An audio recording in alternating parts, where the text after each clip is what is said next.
सांस लेते हैं खुले वातावरण में और पता ही नहीं है सांस लेते टाइम नाक के अंदर क्या क्या घुस गया। अगर मैं आपसे पूछूंगा कि एटमॉस्फेयर में क्या है बेटा, तो आप बताएंगे एटमॉस्फेयर में है सर गैसेस।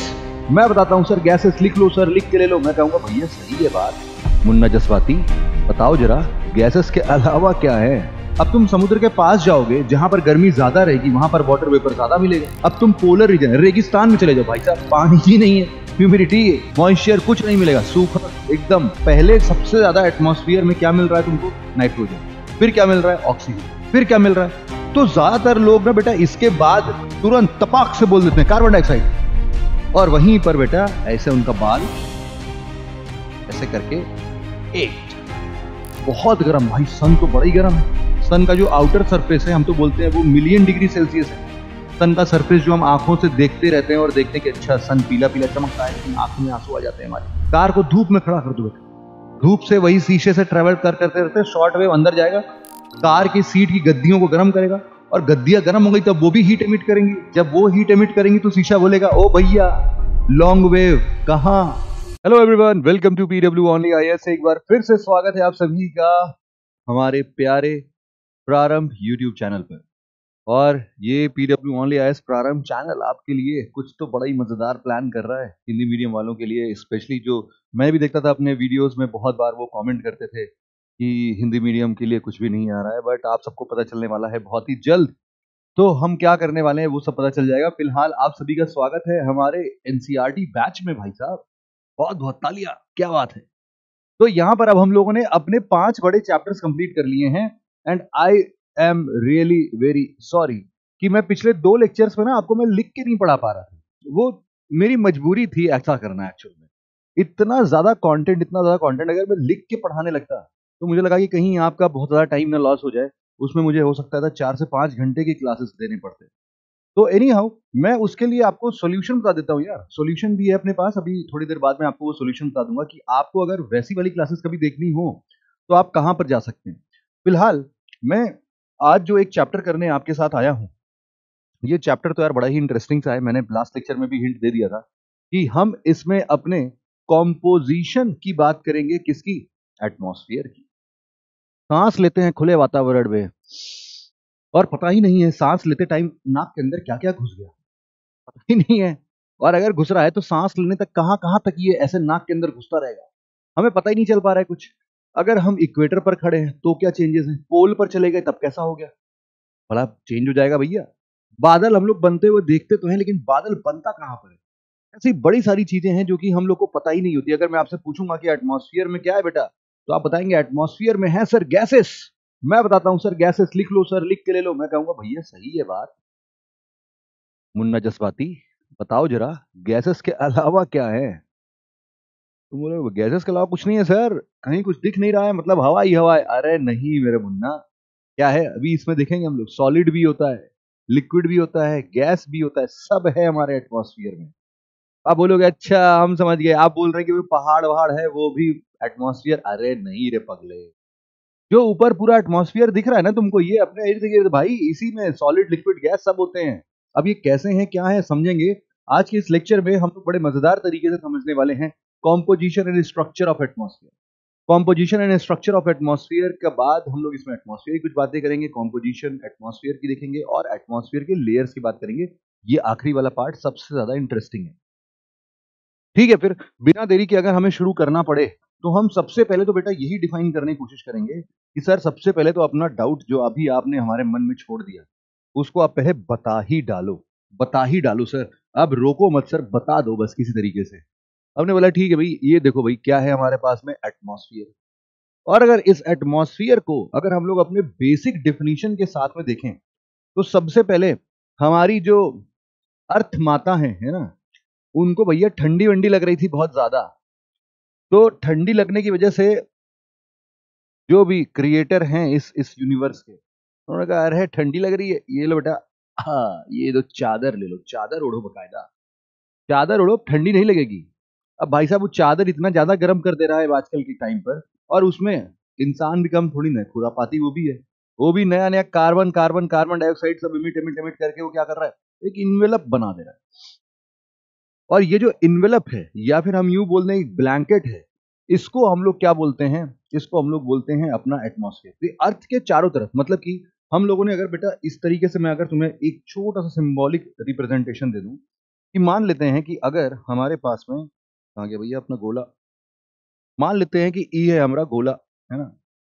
इस गोले के ऊपर ऊपर मतलब इसके अंदर अंदर तो बेटा हम लोगों ने ऑलरेडी देख रखा था कि यहां पर से हमें मिलने वाला होगा क्या। मान लेते हैं कि ये हमारा मेंटल होगा और ये, अरे रुक जा भाई, और ये हमारे लिए यहां बना देता हूं, ये लो, ये हमारा कोर होगा। तो हमने बोला तो था ना कि भाई देखो हम लोग बहुत इजीली बता सकते हैं कि अगर हमारे पास में ये क्या है, अपना कोर है, सिमिलरली ये क्या है, अपना मेंटल है, सिमिलरली ये क्या है, अपना क्रस्ट है। तो हम बोल सकते हैं ना कि ये अर्थ के अंदरूनी हिस्से थे, अर्थ के अंदरूनी हिस्से थे। लेकिन अर्थ के अंदरूनी हिस्से के बाहर भी चीजें हैं, और इसके बाहर स्टार्ट होता है हमारा एटमॉस्फेयर। और एटमॉस्फेयर में यकीन मानो बड़े सारे लेयर्स हैं हमारे लिए, है ना। ऐसा पहला लेयर होगा, फिर एक दूसरा लेयर होगा, फिर तीसरा लेयर होगा, फिर चौथा लेयर होगा, ऐसे कई सारे लेयर्स भी मिलते जाएंगे। तो एटमॉस्फेयर में अगर हम लोग यहां पर खड़े होकर देख रहे हैं, चलो चुन्नू मुन्नू यहाँ पे खड़े हो जाओ जरा, यहां पर खड़े होकर अगर हम ऊपर आसमान की तरफ देख रहे हैं तो हम लोग को समझ में आएगा कि अरे भाई साहब, एटमॉस्फेयर अंदर तो हम देख नहीं पा रहे, ऊपर जो हम देख पा रहे हैं उसमें बड़े सारे लेयर्स हैं। हम इन्हीं लेयर्स को, आज हम इन्हीं चीजों को डिफाइन करना चाहते हैं, हम इसी को बोल रहे हैं अपना एटमॉस्फेयर। हम इन्हीं को अपना एटमॉस्फेयर बोल रहे हैं। अब यही एटमॉस्फेयर के बारे में अगर हमें पढ़ना पड़े तो हम सबसे पहले एटमॉस्फेयर की एक सुंदर सी डिफिनीशन लिख लेते हैं। हम लोग लिख सकते हैं कि ये क्या है बेटा हमारे लिए, ये है एक इनवेलप, इनवेलप ऑफ एयर। तुम बोलोगे अरे हम बोले थे सर कि एयर ही है। हमने कहा भैया रुक जाओ, अभी पहले पूरा बात सुन लो, पूरा बात सुन लो पहले। इनवेलप ऑफ एयर हम बोल रहे हैं अराउंड द, या फिर surrounding the, surrounding the earth surface. जो चारों तरफ ये इन्वायरमेंट, या फिर हम बोल रहे हैं चारों तरफ ये जो गैसेस, एयर पार्टिकल्स हैं, ये सब के सब जो इधर इधर इधर उधर सब जगह इसको सराउंड कर रहे हैं अर्थ के ऊपर, इन्हीं को हम एटमॉस्फेयर बोलते हैं। लेकिन एक चीज हम जरूर एक बात और लिखना चाहेंगे कि आखिरकार ये सब अर्थ के पास में चिपका हुआ क्यों है जी, ये ऊपर उड़ क्यों नहीं जाता। हम बोलेंगे सर ग्रेविटेशन, सर ग्रेविटेशन सबको अपने तरफ खींचता है, बहुत तेजी से खींच लेता है।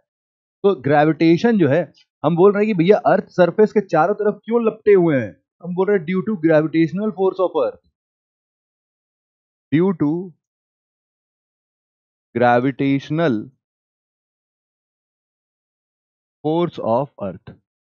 अब यहां पर बस मैं तुम्हें एक बात बता देता हूं, अब तुम्हारा वो रहस्यमय खुलासा कर देता हूं मैं, कि जो बार बार हम लोग बोल रहे थे कि ये जो इनवेलप ऑफ एयर है, ये इनवेलप ऑफ एयर, इस एयर का मतलब क्या है। इस एयर का मतलब बेटा सब सब है। मतलब एयर का मतलब में तुम्हारे देखो सॉलिड्स भी आ जाएंगे, इसी एयर में सॉलिड भी है, इसी एयर में लिक्विड भी है, और ऑफ कोर्स इसी एयर में गैसेस भी है। तो there is a subtle difference between gases and air. जब भी हम बात एयर की करते हैं तो उसमें गैसेस भी होते हैं। गैसेस तुम लोगों ने देखा भी होगा यार, देखा होगा भाई साहब। देखो, क्या तुम लोग को हवा के साथ साथ कभी बाइक चलाते टाइम आंखों में धूल नहीं गई है? अरे धूल क्या है बेटा, डस्ट पार्टिकल्स, क्या सॉलिड पार्टिकल्स ही तो हैं। तो हवा में तो वो भी चल रहे हैं ना, तो सॉलिड में हम लोग लिख सकते हैं ना इस चीज को, तो कि हाँ सर बिल्कुल सही बोल रहे हैं सर, ये बात तो बिल्कुल सही है। ये देखो सर, हमने लिख भी दिया, क्या लिख दिया हमने, डस्ट पार्टिकल्स। बिल्कुल चल रहे भाई, सॉलिड, सॉलिड के नाम पर डस्ट पार्टिकल्स चल रहे हैं। कई बार भाई साहब रेत वेत सैंड वैंड भी चलने लगता है ना, सैंड के पार्टिकल्स भी मिल जाएंगे तुमको। तो ये सब चीजें क्या बन रही है तुम्हारी, सॉलिड बन रही है। लिक्विड के नाम पर अगर तुम्हें बताएं भैया इतना बारिश हो रहा है, इतना मॉइस्चर ह्यूमिडिटी जो हम लोग बोलते हैं बार बार, तो ये जो नमी है, मॉइस्चर है, ये आखिरकार अपने लिक्विड फॉर्म में होती है। बस इतने लिक्विड फॉर्म में इतने छोटे छोटे होते हैं कि हम लोग रियलाइज नहीं करते, हम लोग को दिखता नहीं। लेकिन जब बारिश होती है तो तुमने देखा होगा, या ओशियन के किनारे चले जाओ, तुमको वो चिपचिपापन फील होता है, बिल्कुल है ना, कि यार ये बहुत उमस है भाई, उमस बोलते हम लोग, है ना, कि ह्यूमिडिटी बहुत है यार। ह्यूमिडिटी का मतलब कि एटमॉस्फेयर में पानी का जो लेवल है वो बहुत ही ज्यादा है, मतलब वाटर ड्रॉपलेट्स बहुत ज्यादा है। तो ये जो लिक्विड की बात हम लोग कर रहे हैं, ये बेसिकली मॉइस्चर है हम लोग ह्यूमिडिटी भी बोल देते हैं कभी कभी इसको। तो ये जो है ये लिक्विड का पार्ट है। अब गैसेस की बात कर ले तो यार इसमें तो कुछ पंगा ही नहीं है गैसेस में। लेकिन मैं तुम्हें एक बात और बता देता हूँ बेटा, ये जो गैसेस तुम देख रहे हो, ये गैसेस हमेशा दो प्रकार से आएंगी यहाँ पर, है ना। कुछ गैसेस होंगी तुम्हारे लिए कांस्टेंट और कुछ गैसेस होंगी तुम्हारे लिए वेरिएबल। अब सबसे पहले तो सर ये बताओ कि ये कांस्टेंट और वेरिएबल क्या चीज आ गया यहाँ पर, ये तो नई बता दी तुमने। अब ये जो कांस्टेंट और वेरिएबल नई बात पता चल रही है हमें, हम समझते हैं कि इनका इनका अगर हम हाइट में बढ़ रहे हैं, हाइट में कहां तक चले जा रहे हैं, हम अर्थ के सरफेस से लगभग 80 किलोमीटर 90 किलोमीटर तक ऊपर चले जा रहे हैं। और जहां पर जितना कंसंट्रेशन था वो उतना ही कंसंट्रेशन रह रहा है। जैसे कि मैं तुम्हें बताता हूं, जैसे मान लो कि हम एक बार यहां की हाइट हम लोग मान लेते हैं कितनी बेटा, इसकी हाइट मान लेते हैं 90 किलोमीटर हम पहुंच चुके। अब इस 90 किलोमीटर की हाइट पर मान लेते हैं कि हमने एक डब्बे में एयर बंद कर दिया। हमने क्या किया भाई, एक डब्बा बनाया यहां पर और उस डब्बे में हमने क्या किया, एयर बंद कर दिया।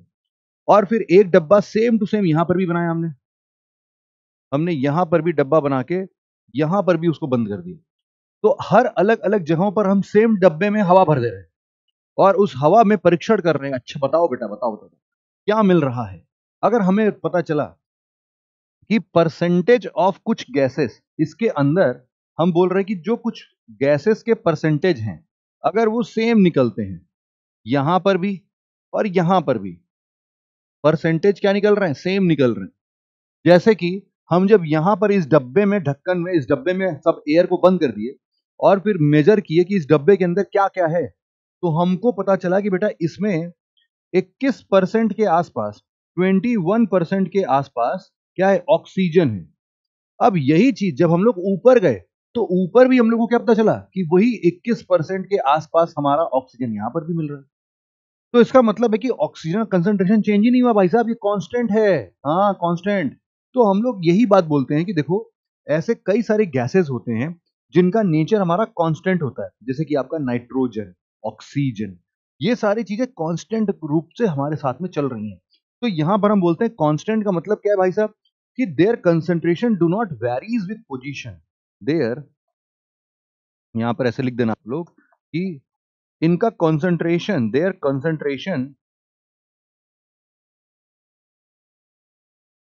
their concentration do not varies do not vary with do not vary with position। और जब भी हम पोजीशन की बात कर रहे हैं तो लिखना कि लगभग लगभग 80 से 90 किलोमीटर के हाइट पर। बेटा हाइट को थोड़ा और अच्छा शब्द में अगर हम इस्तेमाल करें तो हम बोलते हैं एल्टीट्यूड। 80 से 90 किलोमीटर एल्टीट्यूड पर।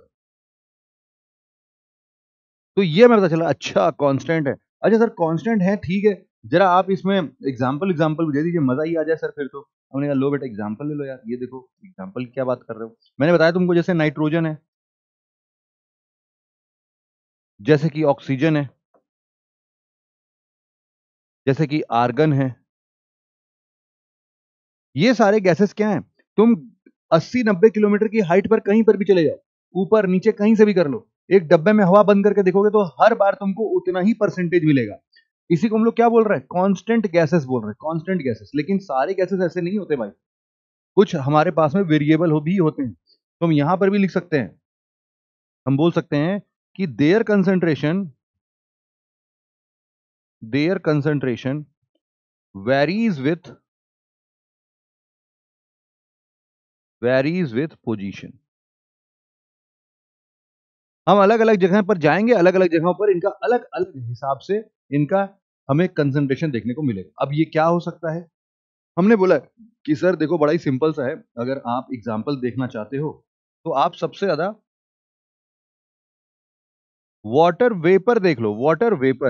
वाटर वेपर अपने गैसियस स्टेट में है कि नहीं। अब तुम समुद्र के पास जाओगे जहां पर गर्मी ज्यादा रहेगी वहां पर वाटर वेपर ज्यादा मिलेगा। अब तुम पोलर रीजन रेगिस्तान में चले जाओ, भाई साहब पानी ही नहीं है, ह्यूमिडिटी है, मॉइस्चर कुछ नहीं मिलेगा, सूखा एकदम, तो है ही नहीं वहां पर। तो ये क्या मिल रहा है, वाटर वेपर में कंसंट्रेशन वेरिएशन देखने को मिल सकता है। और इसी प्रकार से बेटा, इसी प्रकार से तुम्हारा जो कार्बन डाइऑक्साइड होता है वो भी एक वेरिएबल गैस ही माना जाता है, ये वेरिएबल गैस ही माना जाता है। तो इतनी बातें अगर तुमको समझ में आ गई तो हम लोग को एटमॉस्फेयर का एक मोटा मोटा इंफॉर्मेशन मिल गया कि सर ये एटमॉस्फेयर एक्चुअल में हम किन के बारे में पढ़ रहे हैं, इस एटमॉस्फेयर में क्या क्या चीजें होती हैं, हमने थोड़ी सी बातें कर ली। अब हमारा जो मुद्दा है आज का डिस्कशन करने का, वो ज्यादातर इस गैसियस पार्ट पर ज्यादा है। कभी कभी हम लोग लिक्विड लिक्विड की बात करेंगे जब हम लोग बहुत अच्छे तरीके से क्लाइमेटोलॉजी पढ़ेंगे। वैसे मैंने तुमको ये बात बताई नहीं, चलो अब बता देता हूं कि क्लाइमेटोलॉजी की शुरुआत हो चुकी है। हम लोगों ने जियोमॉर्फोलॉजी खत्म कर दिया है और ज्योग्राफी के अंदर ना बड़े सारे क्लासिफिकेशंस हैं। तो एक बड़ा यूनिट था हमारा जियोमॉर्फोलॉजी, हमने अरे खत्म, बेसिक खत्म जियोमॉर्फोलॉजी का। अब हम बेसिक्स किसकी पढ़ रहे हैं? हम बेसिक्स पढ़ रहे हैं अपने क्लाइमेटोलॉजी का। और क्लाइमेटोलॉजी, क्लाइमेट, क्लाइमेट जैसा फिनोमेना, ओ हो क्लाइमेट भैया, क्लाइमेट कहां से? अरे अपने आजू बाजू में ऊपर ऊपर क्लाइमेट ही क्लाइमेट है। अब तुमसे एक प्रश्न मैं पूछ लेता हूं बस, जो तुम्हें नीचे कमेंट सेक्शन में मुझे ईमानदारी से आंसर करना है बिना गूगल बाबा की शरण में गए हुए। अब तुमको बताना है कि दो शब्द है मेरे पास, एक है क्लाइमेट, दूसरा है वेदर। क्लाइमेट और weather, climate weather, climate weather, climate weather, इन दोनों में क्या डिफरेंस है ना? क्लाइमेट और वेदर में क्या डिफरेंस है, इसका खुलासा मैं करूंगा अगले अगले चैप्टर में, लेकिन तुमको तब तक बताना है इस बात को कि वाटर वेपर मतलब अपना क्लाइमेट और वेदर में क्या डिफरेंस है। चलो इतनी बातें अगर क्लियर हो गई तो नेक्स्ट हम लोग एक बड़ा ही शानदार सा एक और टॉपिक हम लोग देखते हैं इस एटमॉस्फेयर का, कि फाइनली अब सर बता ही दो कि इसमें ना क्या क्या चीजें पाई जाती हैं। तो कॉम्पोजिशन ऑफ एटमॉस्फेयर की हम बात करते हैं। कॉम्पोजिशन ऑफ एटमॉस्फेयर, इस एटमॉस्फेयर के कॉम्पोजिशन में जब भी हम बात करें तो हम सबसे ज्यादा बेटा गैसियस एलिमेंट्स की ही बात करते हैं कि गैसियस एलिमेंट्स में क्या क्या चीजें मिलती हैं। तो हमने बोला कि देखो पहले ही तुम्हें पहले बता दिया क्या चीज, कि देखो भैया कुछ चीजें होंगी कांस्टेंट, उसको तो ना तुम रोक सकते हो ना हम, वो हर बार 80-90 किलोमीटर तक में कांस्टेंट मिलेगा। और वो क्या क्या चीजें हैं जरा समझते हैं हम लोग। सबसे पहले नंबर पर आप लिख सकते हो बेटा क्या? Nitrogen, nitrogen. दूसरे नंबर पर लिख सकते हो क्या आप? Oxygen, oxygen. अगर हमसे कोई पूछता है ना कि ये कितना कितना है, नाइट्रोजन ऑक्सीजन ये सब क्या है, कितना है, तो हम जरा एग्जैक्ट इसको अगर कैलकुलेट करें बेटा, तो हमारे एटमॉस्फेयर में अप्रोक्सीमेटली 78.08% क्या है? अरे बाप रे, नाइट्रोजन ही नाइट्रोजन है भाई साहब। अरे ये नाइट्रोजन इतना सारा कहां से निकला है भाई साहब?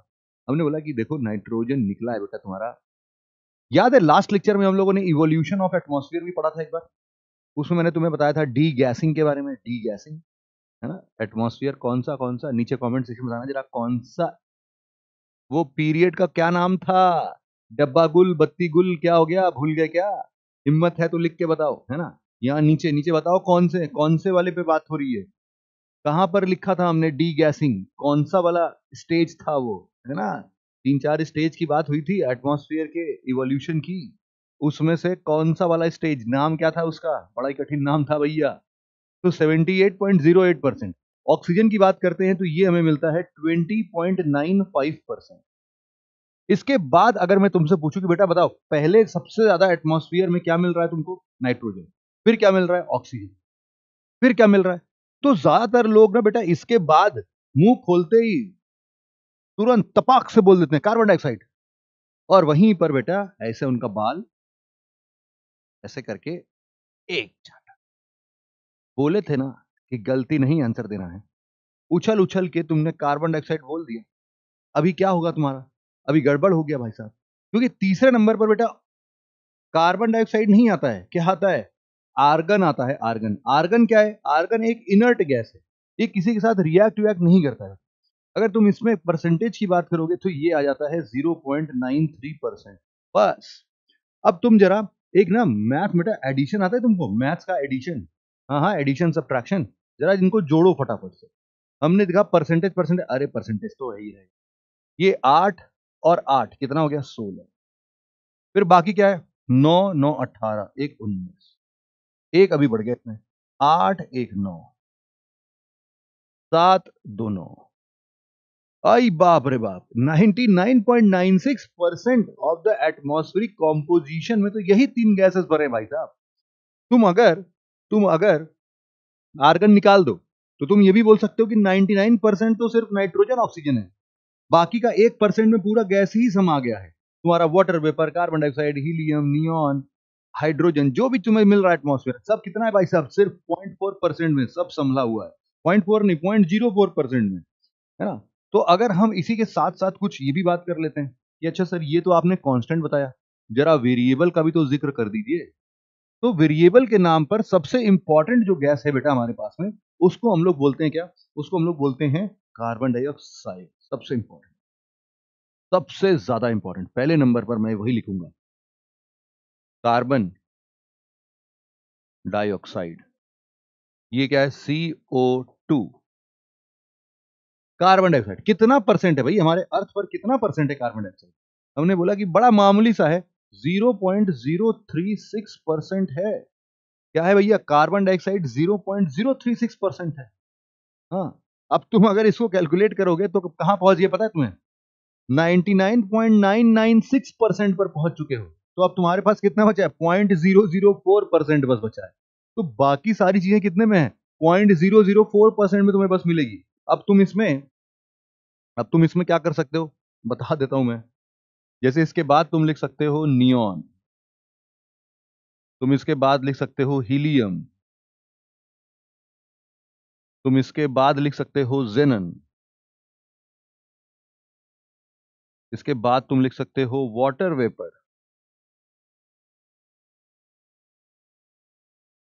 तो ये सारे लाइन से चल रहे हैं तुम्हारे, मतलब पहले नाइट्रोजन ऑक्सीजन आर्गन, फिर carbon dioxide neon helium जेनन water vapour, something like that. तो ये सारे के सारे अपने कांस्टेंट और वेरिएबल के नाम से अगर हम लोग इस चीज को डिवाइड करना चाह रहे थे, तो हम लोग इसको बड़े ही शानदार तरीके से डिवाइड कर देते हैं यहां। ठीक है भाई, I hope this is clear, है ना, ये तो समझ में आ गया तुम्हें, कांस्टेंट और वेरिएबल अपना कॉम्पोजिशन क्या है भाई साहब। अगर हमें कोई पूछ ले कि सर अच्छा ये तो हो गया, जरा एक एक करके बताना जरा सर, नाइट्रोजन नाइट्रोजन के बारे में बताओ सर, थोड़ा मजा आए, हम लोग को भी पता तो चले क्या है। उन्होंने कहा ठीक है भाई, देखो सबसे पहले हम लोग क्या लिख सकते हैं, नाइट्रोजन।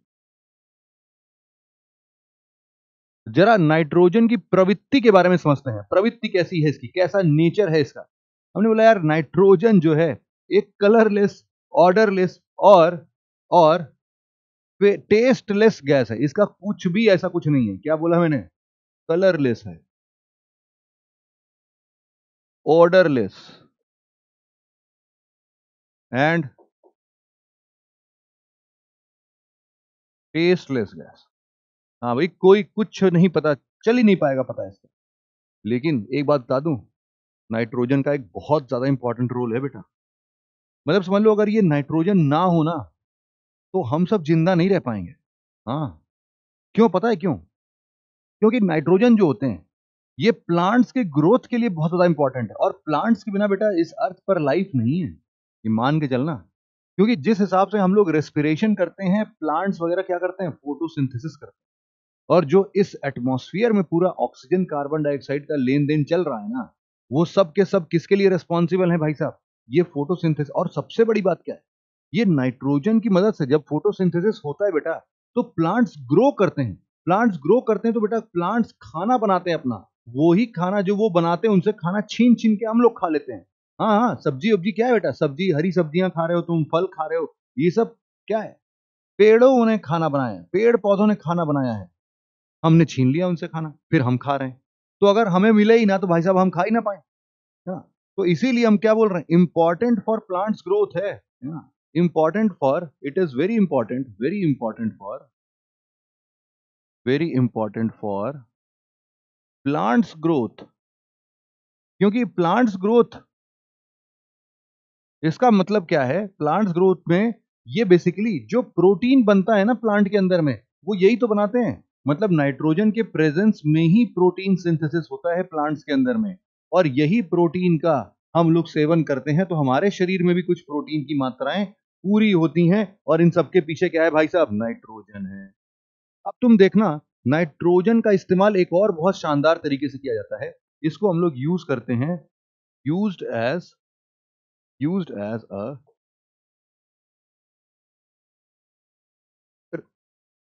रेफ्रिजरेंट। रेफ्रिजरेंट के तौर पर इसका इस्तेमाल करते हैं हम लोग। रेफ्रिजरेंट के तौर पर अगर हम इसका इस्तेमाल कर रहे हैं, तो हम इसको बोल सकते हैं कि बेटा, एक ना एक टर्म है, एक टर्म तुम्हें बताता हूं, इसको बेटा बोलते हैं क्या, यूज्ड इन क्रायो प्रिजर्वेशन क्या चीज है? ये क्रायो प्रिजर्वेशन क्या चीज है? क्रायो शब्द कहीं पर भी आए, क्रायो शब्द का मतलब होता है अथाह नेगेटिव टेम्परेचर। क्रायो शब्द का क्या मतलब है? अथाह नेगेटिव टेम्परेचर। तो इस अथाह नेगेटिव टेम्परेचर पर हम लोग के जितने भी इंसानों के द्वारा दिए गए जैसे ब्लड सैंपल्स हैं उनको रखना है, कोई टिश्यू है उनको रखना है, कोई यहाँ पर ऑर्गन्स है उनको रखना है, कोई यहाँ पर सेल है उनको रखना है। इन सभी चीजों को रखने के लिए सबसे बेस्ट जुगाड़ क्या है? क्रायो प्रिजर्वेशन में नाइट्रोजन है भाई साहब, नाइट्रोजन। इसके अलावा तुम लोगों ने देखा होगा जैसे कि आजकल बड़े बड़े सारे ऐसे एक्टर्स एक्ट्रेसेस ये लोग रहते हैं, ये लोग क्या करते हैं बेटा? ये लोग अपने मतलब शुरुआती उम्र में क्या करते हैं? ये लोग अपना कैरियर बिल्ड करते हैं। तो शादी विवाह बच्चे बच्चे के लिए इन लोग के पास टाइम थोड़ा कम होता है। ये लोग बोलते हैं कि ठीक है यार कर लेंगे, बाद में कर लेंगे, क्या ही जरूरत है, क्या ही दिक्कत है। तो ये लोग, लेकिन हमें पता है कि एज के साथ साथ जो क्वालिटी ऑफ स्पर्म है, क्वालिटी ऑफ एग है, वो सब भी खराब होने लगता है। उन्होंने बोला कोई बात नहीं भैया, क्रायो प्रिजर्वेशन में डाल देते हैं अभी से। जब 20-22 साल के होंगे, 25 साल के होंगे, जब उनका एग या फिर उनका स्पर्म सबसे ज्यादा हेल्दी नेचर का होगा, उसी टाइम पर उसको कलेक्ट करके क्रायो प्रिजर्वेशन में डलवा दिए। बाद में देख लेंगे, बाद में देख लेंगे, जब भी बच्चे बच्चे देखना होगा तो देख लेंगे। तो इसीलिए हम लोग यहाँ पर स्पर्म और एग के लिए भी स्टोरेज देखते हैं, तो वो भी ऐसे ही होता है ना। लिक्विड नाइट्रोजन जो होता है वो बहुत ठंडा हो जाता है भाई साहब। अच्छा एक चीज तुम्हें और बताऊं क्या? नाइट्रोजन की एक बहुत अच्छी खासियत है। ये खासियत है बेटा कि देखो हम लोग बोलते हैं कि देखो आग जलाने के लिए किसकी जरूरत है? तुम बोलो माचिस की। अरे रुको यार, माचिस की जरूरत तो है ही है, लेकिन आग लगने के बाद जो है, जब आग जलने लगता है तो हम बोलते हैं ऑक्सीजन के बिना भैया ये कोई आग नहीं जलेगी, माचिस हो चाहे ना हो, है ना। तो हम बोल रहे हैं कि यहां पर एक चीज हमें पता चल गया कि देखो ऑक्सीजन ऑक्सीजन के बिना जो है, ऑक्सीजन ऑक्सीजन के बिना फायर नहीं लग सकता। लेकिन एक बात तुम्हें बताता हूं, नाइट्रोजन क्या करता है पता है तुमको? आग बुझाने का काम करता है। अगर कहीं बहुत ज्यादा आग लग गई है और अगर नाइट्रोजन है, या फिर हम यूं बोल सकते हैं कि ये कंबशन को कंट्रोल करता है, कंबशन को कंट्रोल कर सकता है। तो यहां पर हम लोग लिखते हैं क्या नाइट्रोजन के लिए? It controls combustion. इसके बाद हम लोग बात करते हैं बेटा, तुम लोग जो बाहर से 20-20 रुपए का चिप्स का पैकेट खाते हो ना, हाँ चिप्स का पैकेट, जिसमें पैक तो इतना बड़ा सा रहता है और निकलता इतू सा चिप्स है, तो बाकी क्या भरा होता है? तुम कहोगे हवा। अरे यार अब तो यूपीएससी एस्पिरेंट बन रहे हो यार, थोड़ा तो दिमाग लगाओ। उसमें भरा होता है बेटा नाइट्रोजन। अब चूंकि नाइट्रोजन जो है वो इतना रिएक्टिव है ही नहीं, टेस्टलेस है, ऑर्डरलेस है, तो उसका कोई भी असर चिप्स के ऊपर पड़ता ही नहीं है। तो हम लोग उसके अंदर क्या भर देते हैं? नाइट्रोजन भर देते हैं भाई साहब। और इस प्रोसेस में बेटा हम लोग क्या बोलते हैं इसको? इसको बोलते हैं रैंसिडिटी। रैंसिडिटी ये क्या है, कहाँ मिलता है तुम्हें? चिप्स पैकेट पे, चिप्स पैकेट। अब अगर मैं तुमसे बोलूं कि बेटा जरा एक चीज बताना, ये जो रैंसिडिटी हमने लिखा है इसका मतलब क्या है? रैंसिडिटी का मतलब है कि जो भी फैट या ऑयल खाने में इस्तेमाल होता है ना, वो ऑक्सीडेशन की वजह से ऑक्सीडेशन की वजह से क्या करते हैं? उसको खराब कर देते हैं। जैसे हम लोग बोलते हैं कि चिप्स का पैकेट सिल गया। चिप्स जो है वो एटमॉस्फेयर के संपर्क में आते ही, जैसे ही वो फैट या ऑयल इन सब के जैसा ही ऑक्सीजन के संपर्क में आते हैं, ये सब सिल जाते हैं। बड़ा है, बड़ा बड़ा कॉमन सा चीज है ना। तो ऑक्सीडेशन हो जाता है एक्चुअल में फैट्स और ऑयल्स का, और ये सब खराब हो जाते हैं। और नाइट्रोजन अभी अभी बताया क्या करता है? कंबशन कंट्रोल करता है। कंबशन मतलब जो ये ऑक्सीडेशन का प्रोसेस, ऑक्सीजन जो अपना अपना सारा काम करेगा उसको खत्म कर देगा। मतलब अगर चिप्स के अंदर में नाइट्रोजन है तो ऑक्सीजन की मजाल नहीं है कि भाई साहब वो उसके अंदर घुस के और चिप्स के ऊपर ऑक्सीडेशन करवा दे। इसीलिए नाइट्रोजन भरते हैं। इसी प्रोसेस को हम लोग क्या बोलते हैं बेटा? रैंसिडिटी बोलते हैं, रैंसिडिटी। ये प्रोसेस है जहां पर फैट या ऑयल जब ऑक्सीडेशन से खाना को स्पॉइल करते हैं, जिससे कि उनके अंदर एक अजीब सा टेस्ट या फिर अनप्लीजेंट ओडर आ जाता है, उसी को बोलते हैं रैंसिडिटी। और ये क्या करता है? रैंसिडिटी को कंट्रोल करता है। क्या बोल रहा हूं मैं? रैंसिडिटी को ये कंट्रोल करता है। तो यहां पर लिख भी सकते हैं हम लोग कि नाइट्रोजन कंट्रोल्स रैंसिडिटी, यहां पर लिख लो। इसको कंट्रोल कहाँ लिखूं? Control Majnu control.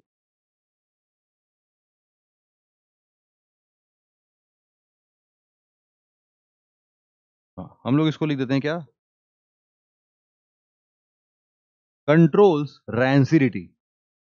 अबे और बढ़िया बात बताऊं क्या, देखो कई बार क्या होता है, सेम टू सेम चीज हमारा ना, जो ये बल्ब बल्ब लगता है आज के टाइम पर तो नहीं, लेकिन कभी किसी जमाने में जैसे वो बल्ब वगैरह बनते थे, तो बल्ब भी यार उनको ऑक्सीडेशन से रोकना होता था, तो उसमें भी हम लोग बल्ब में ही इसको भर देते थे। तो आज भी हम लोग जैसे एलईडी वगैरह बल्ब लेने जाओगे, तो उसमें तो अब ऐसा कुछ नहीं भरते हैं, लेकिन जो पुराने बल्ब थे उसमें हम लोग बोल रहे हैं कि यूज्ड इन बल्ब। तो हम देख रहे हैं नाइट्रोजन के तो यार बथेरो यूज है, बड़े सारे यूज है भाई साहब। अच्छा, इसी तरीके से अगर हम तुमसे पूछें यार ऑक्सीजन का बताना जरा, इसका तो बता ही दोगे यार, बचपन से पढ़ते आ रहे हो कि ऑक्सीजन है तो जीवन है। तो सबसे पहले तो हम यही लिख देते हैं कि भैया लाइफ गिवर है ये, जिंदगी। हमारे जैसे बोलते हैं कि खाना वाना जो है, फसल जो है वो अन्नदाता है, वैसे ये जीवन दाता है, जीवन दाता है। ये क्या है, लाइफ गिवर है, इसके बिना हमारी लाइफ पॉसिबल ही नहीं है। अच्छा, हमने बोला कि ये कई बार ना तुम्हारे लाइफ को सपोर्ट करने के लिए बहुत काम करता है, ये है लाइफ सपोर्टर। अब जैसे मान लो कि बड़े सारे हमारे साइंस वाले सेगमेंट में हम लोग पढ़ते हैं इसको, कि यहाँ पर होते हैं भैया हमारे एस्ट्रोनॉट्स। क्या होते हैं, एस्ट्रोनॉट्स। वो अपने साथ में क्या लेके जाते हैं, ऑक्सीजन का सिलेंडर लेके जाते हैं। क्यों भैया, जिंदगी के लिए, सपोर्ट करने के लिए। अच्छा, इस तरीके से तुम देखो, जो डीप सी डाइवर्स होते हैं, गोताखोर डीप सी डाइवर्स, वो भी क्या लेके चलते हैं, ऑक्सीजन का सिलेंडर। हॉस्पिटल में गए, कुछ भी पंगा हुआ, सीधे क्या लग जाता है, मास्क लग जाता है, हॉस्पिटल में ऑक्सीजन का सप्लाई कराना शुरू हो जाता है। इनफैक्ट जब भी तुम एरोप्लेन में उड़ रहे होते हो, तो वो एरोप्लेन में भी ऑक्सीजन का दबाव पूरा चेक करने के लिए वहां पर भी कॉन्टिन्यूअस ऑक्सीजन का फ्लो कराया जाता है। तो तुम यहां पर भी लिख सकते हो कि एयरक्राफ्ट्स जो होते हैं वहां पर भी, और एयरक्राफ्ट्स क्या, तुम पानी के अंदर जाते हो, जब सबमरीन में जाते हो, वहां पर भी यही सेम चीज किया जाता है। तो भैया ये लाइफ सपोर्टर है, इसके हिसाब से बहुत सारे लोगों की जिंदगियां जो है इधर उधर भी बच जाती हैं। अब हमने बोला कि देखो, it is very much important for fuel combustion. Nitrogen के लिए क्या लिखा था, कि ये कंबशन को कंट्रोल कर सकता है, आग लगने नहीं दे सकता है, या फिर ऑक्सीजन के संपर्क में आने नहीं दे सकता है। और ये ऑक्सीजन के संपर्क में आते ही फ्यूल वगैरह जो जलते हैं, वो बेसिकली इसी के माध्यम से जलते हैं। लेकिन एक बात समझना कि जो ऑक्सीजन है, तुम्हें ऑक्सीजन ज्यादातर करके तुमको अर्थ के एक पर्टिकुलर हाइट तक ही ज्यादा मिलेगा। उसके ऊपर तुम जाओगे तो तुमको ऑक्सीजन थोड़ा कम मिलने लगेगा, थोड़ा कम मिलने लगेगा। परसेंटेज में बदलाव नहीं आएगा, क्योंकि अपने आप ही जो पूरा का पूरा एयर है वो रेयरिफाइड हो गया है। मतलब नीचे कंसंट्रेशन एटमॉस्फेयर का ज्यादा था, जैसे जैसे तुम ऊपर बढ़ने लगे, एटमॉस्फेयर में एयर का कंसंट्रेशन कम होने लगा। लेकिन परसेंटेज सेम ही है, जितना परसेंट यहाँ नीचे पाया जा रहा है वही परसेंटेज ऊपर भी पाया जाएगा, ये भी बात। तो ऑक्सीजन के बारे में हम लोग लिखते हैं कि ऑक्सीजन का मैक्सिमम कंसंट्रेशन कहां तक होता है भाई, maximum concentration of oxygen lies with in 16 kilometre altitude. हाँ भाई हाँ, 16 किलोमीटर एल्टीट्यूड पर पाया जाता है। दूसरा क्या है, लेकिन एक बात समझना कि ये तो मैक्सिमम कंसंट्रेशन है, ये ऑक्सीजन कहां तक पाया जाएगा, कहां तक हम चले जाएं और बोलेंगे कि अच्छा ऑक्सीजन तो अभी भी मिल रहा है भैया, थोड़ा थोड़ा मिल रहा है, लेकिन मिल रहा है। तो हम बोलते हैं कि ऑक्सीजन का तुमको छोटा मोटा कण भी, प्रेजेंस ऑफ ऑक्सीजन की अगर बात करें तो ये कहां तक मिलता है, प्रेजेंस ऑफ ऑक्सीजन कहां तक होता है, हम बोलते हैं कि भैया प्रेजेंस ऑफ ऑक्सीजन लगभग लगभग 120 किलोमीटर एल्टीट्यूड तक तुमको देखने को मिल जाएगा। तो ये किसकी बात हो गई, तुम्हारे ऑक्सीजन की बात हो गई। अब वैसे तो देखो आर्गन इतना इंपॉर्टेंट है नहीं, लेकिन फिर भी अगर मैं तुम्हें यही कोने में आर्गन बता ही देता हूं। आर्गन क्या है बेटा, तीसरे नंबर पर क्या लिख सकते हो, आर्गन। आर्गन वैसे तो देखो भैया एक इनर्ट गैस है ना। ये कहां पर काम आता है, वेल्डिंग वाले भैया के पास में काम आता है ना। तो वेल्डिंग करते रहते हैं, तुमने देखा होगा, तो वेल्डिंग वाले भैया के पास में क्या होता है, आर्गन के काम आते हैं। कई बार बल्ब में भरा जाता है, और कई बार सूट को, मतलब कोई भी कपड़े उपड़े को ड्राई रखने के लिए भी आर्गन का वहां पर फिल किया जाता है। और सबसे बढ़िया बात यह है कि ये आता कहाँ से, आर्गन बनता कहाँ से, तो हम बोलते हैं कि भाई देखो, जो तुम्हारा पोटेशियम है, पोटेशियम 40 करके एक एटम है, जब वो डिके करता है ना, तो डिके करते टाइम पर आर्गन रिलीज करता है एटमॉस्फेयर। जितना भी पोटेशियम है, पोटेशियम 40 जब रेडियो एक्टिव डिके करता है, तो वो रॉक सरफेस से हमारे कुछ कुछ चीजें लेके आता है। तो वो उतना इंपॉर्टेंट नहीं है। इंपॉर्टेंट क्या है बेटा, अगला अगला वाला बहुत ही ज्यादा इंपॉर्टेंट है, जिसको हम लोग बोलते हैं कार्बन डाइऑक्साइड। कार्बन डाइऑक्साइड, ये बवाल चीज है ना, ये बहुत सही चीज है। बहुत सही क्या है, मतलब कि तुम समझ लो कि अगर ये कार्बन डाइऑक्साइड ना रहे, कितना 0.036% अगर ना रहे, तो भाई हमारा सर्वाइवल जो है वो नामुमकिन हो जाए। क्यों ऐसा बोल रहा हूं मैं, इसके लिए भी समझ जाता हूं। देखो, सबसे पहले तो कार्बन डाइऑक्साइड जो है, it is helping plants in photosynthesis. पहले तो अगर ये रहे ना, तो सारा का सारा जो फोटोसिंथेसिस हम करवा रहे हैं प्लांट से, वो ही बंद हो जाए, वैसे ही लाइफ खत्म हो जाएगी। ये तो एक चीज है भाई साहब। लेकिन कार्बन डाइऑक्साइड के चलते क्या होता है, एक इफेक्ट जिसको हम लोग बोलते हैं, वो हम लोग बोलते हैं ग्रीन हाउस गैस। ये कार्बन डाइऑक्साइड क्या है, एक ग्रीन हाउस गैस है। लेकिन इसका मतलब क्या हुआ ग्रीन हाउस गैस का, समझाते हैं। मान लो कि तुम्हारे पास बेटा क्या है, एक शीशे का महल है ना। तो महल तो मैं बनाने से रहा, तो मैं तुमको क्या कर देता हूं, बस एक डब्बा बना देता हूं। मान लेते हैं कि ये शीशे का महल है भाई। देखो, ये देखो शीशा बना दिया मैंने। ये क्या है भाई, शीशा है। तो शीशे का महल है तुम्हारा। ये शीशे के महल में क्या हो रहा है, यहां पर शीशे के महल में मान लेते हैं कि तुमने क्या किया बेटा, खेती। अरे शीशे के महल बनाने के बाद हम क्या करेंगे भैया, खेती करेंगे। अच्छा ठीक है भाई। अरे चलो मान लेते हैं, क्या कर रहे हो भाई, यहाँ पर तुम खेती कर रहे हो, इस वाली जगह पर खेती कर रहे हो। खेती में तुमने मान लो कोई अनाज उनाज उगाया है, और अब जो है बड़े सारे यहाँ पर अनाज जो है वो उग गए हैं। अब बस बड़ा मजा आ रहा है इन लोग को, है ना। ये सब जो है, ये सब के सब जो है अनाज जो है वो उगते जा रहे हैं बढ़िया से। खेती वेती तुम्हारी मस्त चल रही है शीशे के महल में। लेकिन एक चीज का समझना यार, ध्यान देना। एक्चुअल में क्या होगा, ये शीशा जो होता है ना, ये बड़ा ही एक अजीबो गरीब क्वालिटी के साथ में आता है। मान लेते हैं कि तुम्हारे लिए ये जो सन है, सन,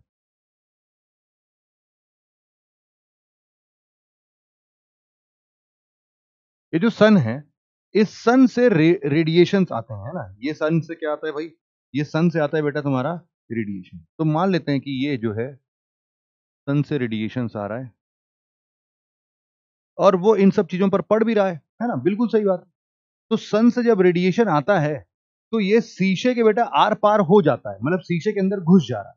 उसमें कोई दिक्कत ही नहीं है। शीशे के अंदर घुसने में इसको किसी भी प्रकार की कोई समस्या नहीं है। और जो भी ये जो आप बात कर रहे हो, इसको हम लोग क्या बोलते हैं, इस रेडिएशन को हम लोग बेटा एक स्पेशल नाम देते हैं। क्योंकि ये हमारे तरफ आ रहा होता है, तो हम बोलते हैं इनकमिंग। लेकिन कहां से आ रहा होता है, हम बोलते हैं सन से, तो इसीलिए बोलते हैं incoming solar radiation. Incoming solar radiation. और हमेशा याद रखना कि ये कैसा होता है, ये एक शॉर्ट वेव होता है, शॉर्ट वेव रेडिएशन है। लेकिन अब क्या हो रहा है, देखो भाई, जितना टेम्परेचर ज्यादा होगा, उस टेम्परेचर जितना गर्म बॉडी होगी, उतना ही छोटा वेव का उससे वेव रेडिएशन निकलेगा। मतलब ये बॉडी अगर बहुत गर्म, भाई सन तो बड़ा ही गर्म है।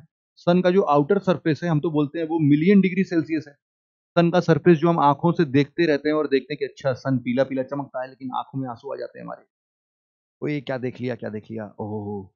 ये जो अपना सन देखा है तुमने अभी बेटा, उसमें जो तुम सरफेस देख रहे थे उसको बोलते हैं फोटोस्फीयर। और फोटोस्फीयर का तापमान अप्रोक्सीमेटली 6000 डिग्री सेल्सियस है। 6000 डिग्री सेल्सियस। लेकिन जो उसके बाहर बाहर की चीजें हैं, कोरोना वगैरह उसको बोलते हैं, सन का कोरोना बोलते हैं। ये जो मैंने, हम लोग बचपन में लाइन में नहीं बनाते थे, ये लाइन बेसिकली बहुत ही सही चीज है ना।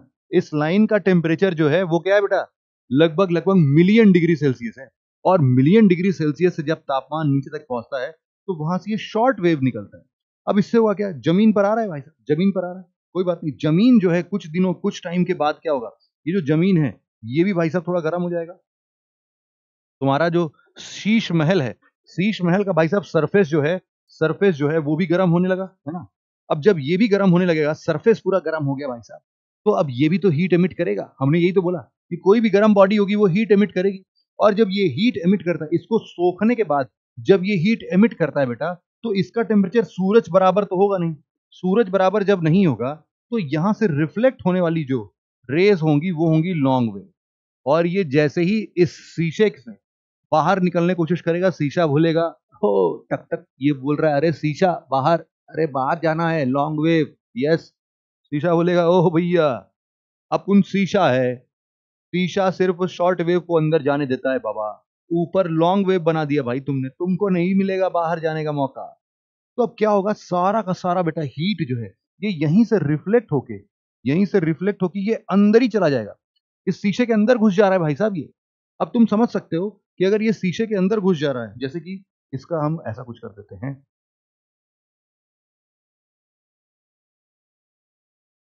ये शीशे के अंदर घुस जा रहा है, शीशे के अंदर चला गया भाई साहब ये तो है। अब इसी तरीके से तुम बाकी चीजों को भी कर सकते हो, ताकि पता तो चले कि ये सब जो है शीशे के अंदर का खेल है, ये सब शीशे के अंदर अंदर हो रहा है ना।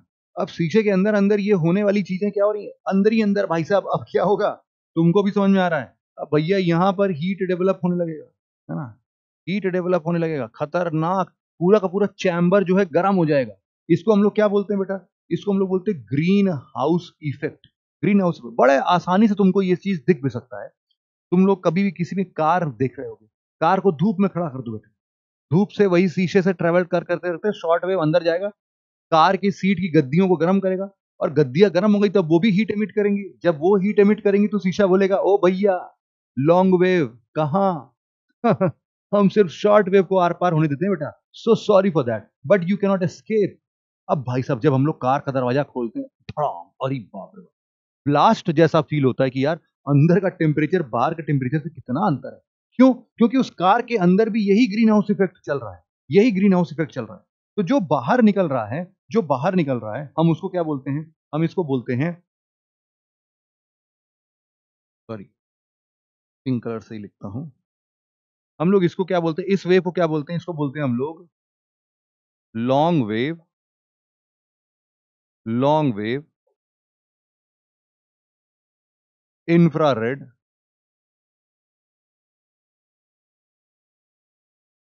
टेरेस्ट्रियल रेडिएशन,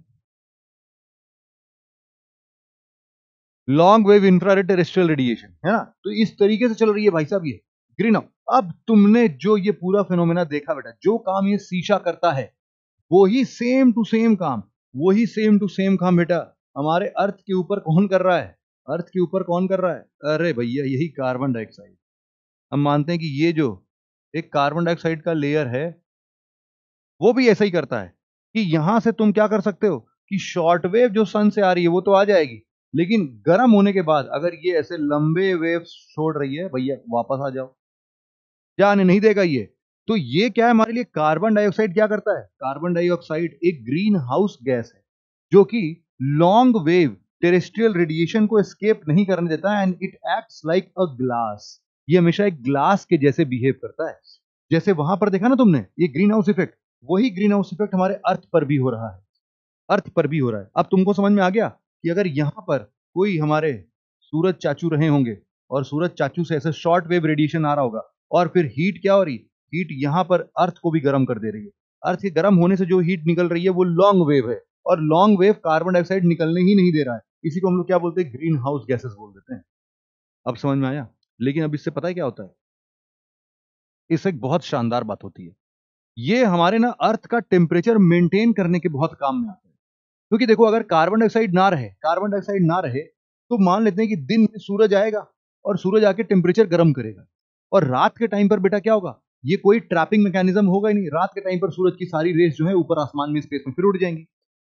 अब भाई साहब अर्थ पर जबरदस्त ठंडी हो जाएगी, कांपने लगोगे, निगेटिव टेम्परेचर चला जाएगा हर जगह। हाँ इंडिया के अंदर भी निगेटिव टेम्परेचर चलने लगेगा, क्यों, क्योंकि कार्बन डाइऑक्साइड है ही नहीं, हीट को ट्रैप कौन करेगा। तो बेसिकली इसका काम क्या है, maintaining the heat balance on the earth surface. हम लोग जो आज एक हैबिटेबल जोन में, हैबिटेबल क्लाइमेटिक कंडीशन में रह रहे हैं ना, ये किसकी बदौलत है, इसी कार्बन डाइऑक्साइड की बदौलत है, जो कि ये थोड़ा मोड़ा टेम्परेचर अर्थ सन से आया हुआ जाने नहीं देता है। हम बोलते हैं कि it maintains the temperature of earth, it maintains the temperature of earth. और हम लोग ये भी बोलते हैं कि हमारे जो अर्थ का एवरेज टेम्परेचर है, एवरेज टेम्परेचर ऑफ अर्थ, ये क्या है भाई? एवरेज टेम्परेचर ऑफ अर्थ कितना है? लगभग लगभग 15 डिग्री सेल्सियस है। और ये किसकी बदौलत है भाई साहब? कार्बन डाइऑक्साइड जैसे ग्रीन हाउस गैस की बदौलत है। तो यही पूरा खेल है अपने लिए कार्बन डाइऑक्साइड का। समझ में आया क्या? अब जरा तुमको मैं इसी तरीके से नेक्स्ट हमारे पास जो इंपॉर्टेंट चीज है बेटा, वो आखिरी में तुम्हें बता रहा हूं। इसको हम लोग क्या बोलेंगे? Water vapour.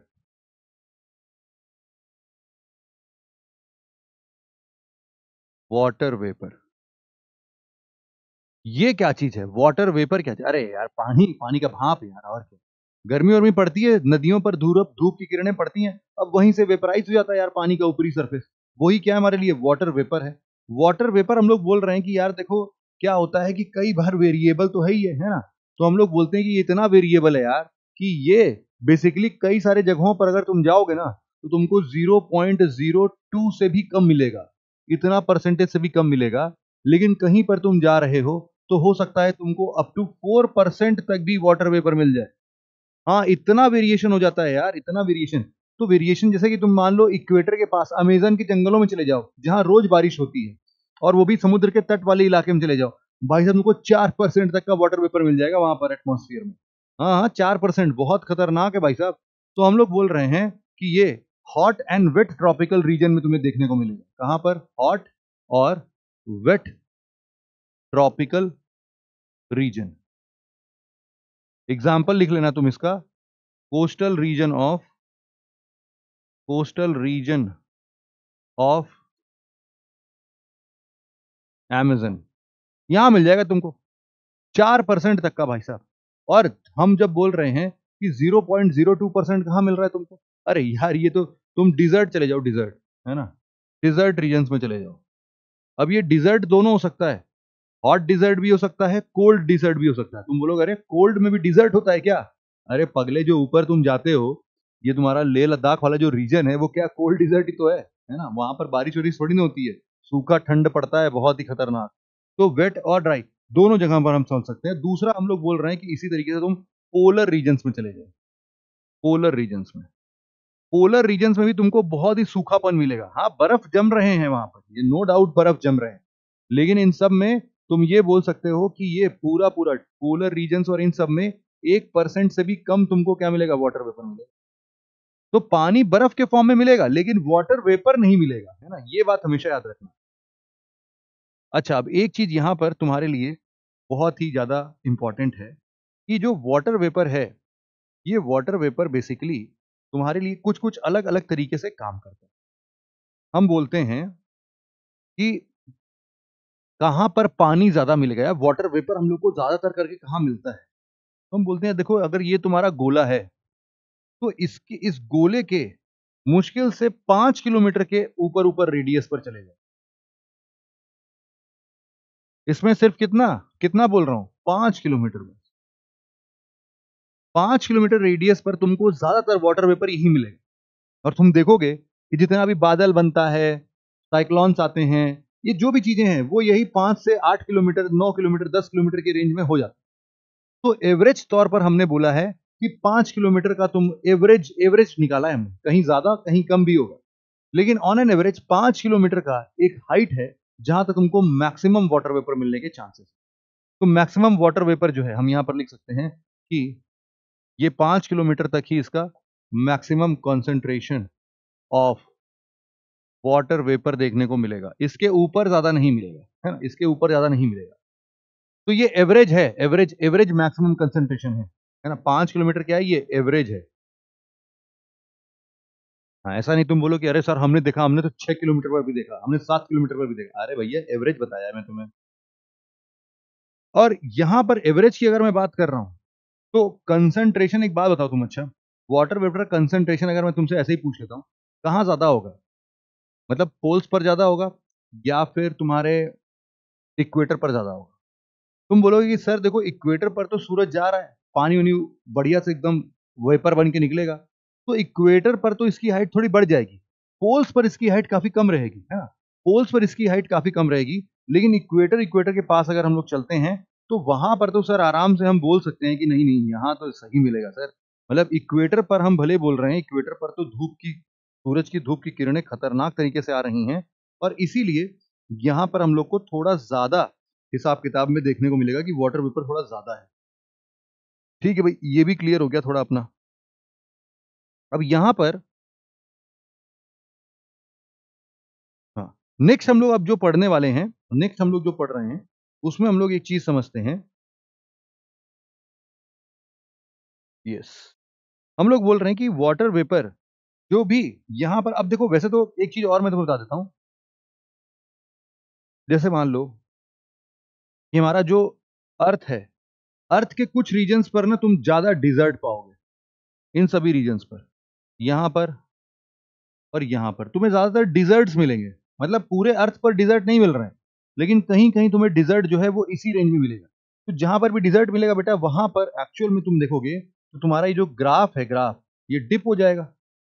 और लेकिन जब इक्वेटर की बात करोगे, है ना, मान लेते हैं कि ये तुम्हारा क्या है भाई, इक्वेटर है।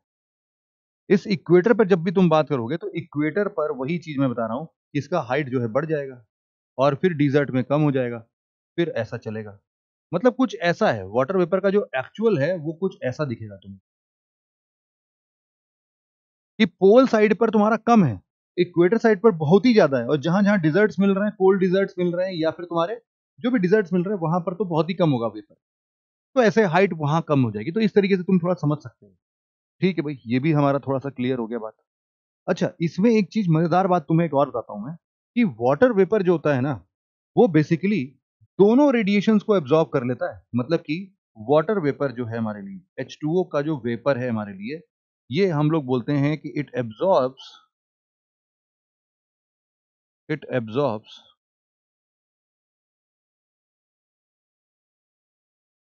दोनों। जो तुम्हारे पास में एक लॉन्ग वेव रेडिएशन था, लॉन्ग वेव सोलर रेडिएशन था, और जो तुम्हारा यहां पर शॉर्ट वेव टेरेस्ट्रियल रेडिएशन था, ये दोनों के दोनों वेव्स को एब्जॉर्ब करने में काम आता है रेडिएशन। ये दोनों, जैसे कार्बन डाइऑक्साइड सिर्फ इसको सोखता है, इसको एब्जॉर्ब करता है, इसको आने पानी देता है, लेकिन ये दोनों को रोकता है, ये दोनों को एब्जॉर्ब करने की क्षमता रखता है। तो वाटर वेपर जो है एक थोड़ा सा अलग सा क्वालिटी यहां पर मिल गया। ठीक है भाई, अब हम लोग को ये भी बात समझ में आ गई। अच्छा, एक चीज बस हम आखिरी में और एक चीज पढ़ लेते हैं बस, जो कि तुम्हारे लिए थोड़ी इंपॉर्टेंट होगी।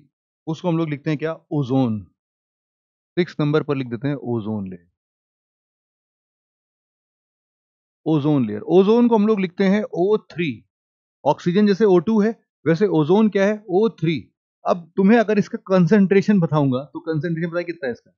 इसका जो कंसंट्रेशन है वो है बेटा अप्रोक्सीमेटली 0.00005%। हाँ, इतना इतना ही है बस आर्गन हमारे, सॉरी ओजोन हमारे यहाँ। लेकिन इसी ओजोन ने भाई साहब बहुत बहुत खतरनाक तरीके से काम किया है। हम बोलते हैं ये कहां पर है ओजोन लेयर, हम बोलते हैं it is basically present in एक लेयर है बेटा। अभी इसको हम लोग पढ़ेंगे, इसको हम लोग बोलते हैं क्या, स्ट्रेटोस्फियर। स्ट्रेटोस्फियर, ये जो स्ट्रेटोस्फियर है हमारे एटमॉस्फियर में लगभग लगभग 10-12 किलोमीटर से स्टार्ट शुरू हो जाता है, और लगभग ऐसे 50 किलोमीटर की हाइट तक ही जाता है। तो ऐसे ही मान लो कि 15-16 या फिर 12-13 किलोमीटर से 50 किलोमीटर के बीच में ये स्ट्रेटोस्फियर है। और स्ट्रेटोस्फियर में ही एक बीच में एक लेयर आता है, जिसको हम लोग बोलते हैं, ये जो स्ट्रेटोस्फियर के अंदर में एक लेयर है, layer layer layer of ozone. Layer of ozone, ये कहां से कहां तक है, हम बोलते हैं कि 20 से 30 किलोमीटर के एल्टीट्यूड में ये फैला हुआ है। इसी को हम लोग क्या बोलते हैं बेटा, इसी को हम लोग बोलते हैं ओजोनोस्फियर। मतलब कि स्ट्रेटोस्फियर के अंदर ही एक और लेयर है, जिसको हम लोग क्या बोलते हैं, ओजोनोस्फियर बोलते हैं, ओजोनोस्फियर बोलते हैं। अच्छा, ये जो ओजोन है बेटा, ओजोन, ये जैसे वो गुड तालिबान बैड तालिबान नहीं होता है, या फिर गुड और बैड के बीच में हम डिफाइन करते हैं, तो ये स्ट्रेटोस ओजोन लेयर जो है ना, बेसिकली देखो ये क्या करता है ना, जो ये ओजोन लेयर है हमारे पास में, इसका काम क्या पहले ही बता देता हूं। लेयर ऑफ ओजोन ये बहुत शानदार काम करता है यार। इट एब्जॉर्ब्स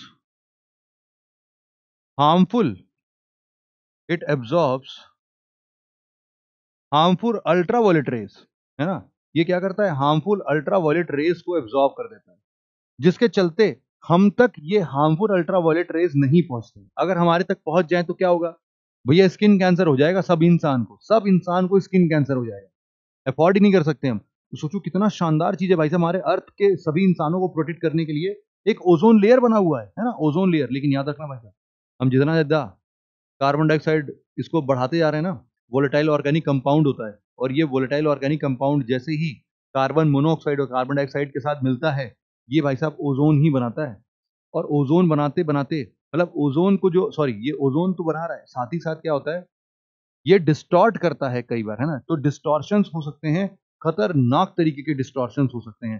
तो ओजोन लेयर में कई बार, जैसे हम लोग क्लोरीन के एटम्स बनाते हैं ना, क्लोरीन क्लोरीन जैसे पहले इस्तेमाल होता था किसमें, रेफ्रिजरेंट में, क्लोरीन ओजोन लेयर को डिप्लीट कर देते हैं।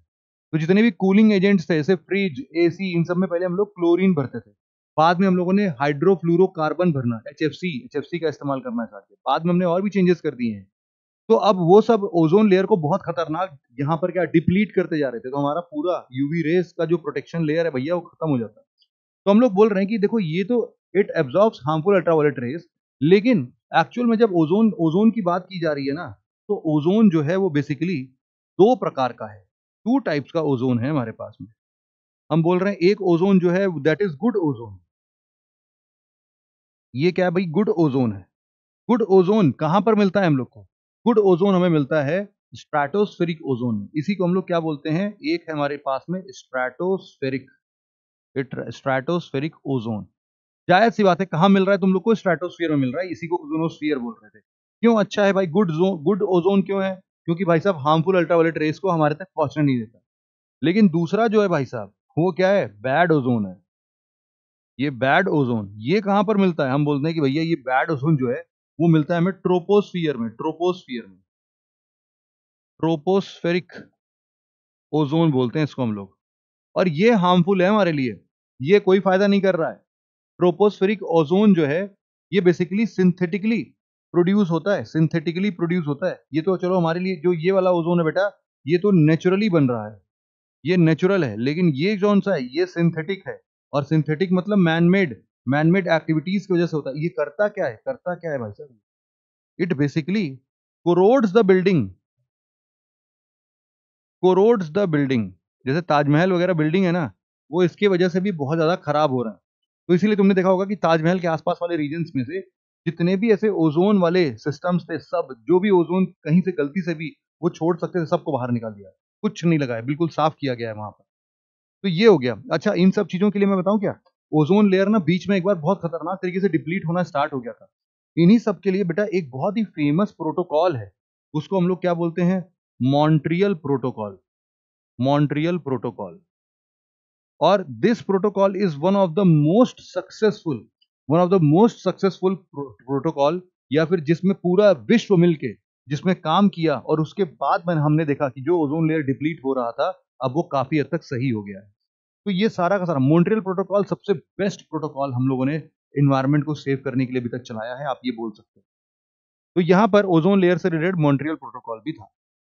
अच्छा, इसके बाद तुम लोग बोलोगे सर हर बार आखिरी आखिरी बोलते हैं, पढ़ाते जाते हैं। एक चीज और देख लेते हैं यार, जो हम लोगों ने बोला था सॉलिड पार्टिकल, वो भी तो इंपॉर्टेंट है ना।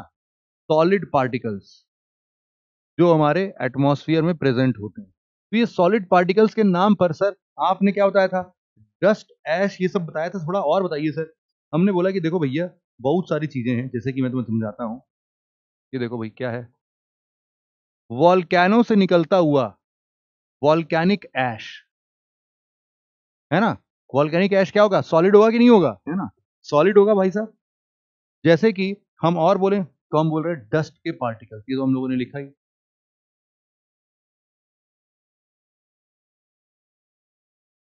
जब रॉक टूटते हैं, हमने अभी लास्ट लेक्चर में पढ़ा था कि सर सैंड जो है वो टकरा टकरा के क्या करता है, उसको निकाल देता है, सैंड को और निकाल देता है। तो जितने भी ऐसे वेदर्ड रॉक्स होंगे वो भी तो आएंगे सॉलिड पार्टिकल्स, वेदर्ड रॉक्स। और इनफैक्ट ये जो बालू वगैरह आ रहे हैं ये सब कहाँ से, सैंड पार्टिकल्स, वेदर्ड रॉक का ही तो पार्ट है। कई बार तुम्हारे इतने छोटे छोटे जो पोलन ग्रेन्स होते हैं, जिनसे एटमॉस्फेयर में, मतलब ऐसे ही प्लांट्स के प्रोपगेशंस होते हैं, लेकिन पोलन ग्रेन्स भी क्या एक सॉलिड पार्टिकल है। जो कि तुमको यहाँ पर देखने को मिल सकता है। इसके अलावा बड़े सारे, देखो ओशियन से, ओशियन रीजन में जाओगे तो ओशियन सॉल्ट्स भी तुमको, मतलब वहां पर तुमको नमकीन इन्वायरमेंट दिखेगा, है ना। इसके अलावा तुम क्या बोल सकते हो, जैसे मान लो कि तुम लकड़ी वगैरह जलाते हो तो वहां से क्या निकलता है, सूट निकलता है, सूट। सूट पहनने वाला सूट नहीं, ये वाला सूट। फिर इसके अलावा तुम बोल सकते हो कि देखो कई बार जब हम लोग देखेंगे कि मेटियर्स जो होते हैं, हम लोगों ने पढ़ा था ना, वो मिटियर्स जो हैं, जैसे मिटियर शावर है, तो जब उसके फ्रैगमेंट्स आके यहाँ पर जलने लगते हैं तो कई बार फ्रैगमेंट्स ऑफ मीटियर्स जो होते हैं वो भी हमारे इसी एटमॉस्फेयर का पार्ट बन जाते हैं। और कई बार बेटा ऐसे ही कुछ living organisms, living micro organisms लिख सकते हैं, लिविंग माइक्रो ऑर्गेनिजम्स होते हैं जो कि हवाओं में मस्त घूमते टहलते रहते हैं। तो ये भी क्या है अपने लिए, सॉलिड पार्टिकल। तुम देख सकते हो कि सॉलिड के नाम पर भाई साहब बहुत सारी चीजें हो गई हैं।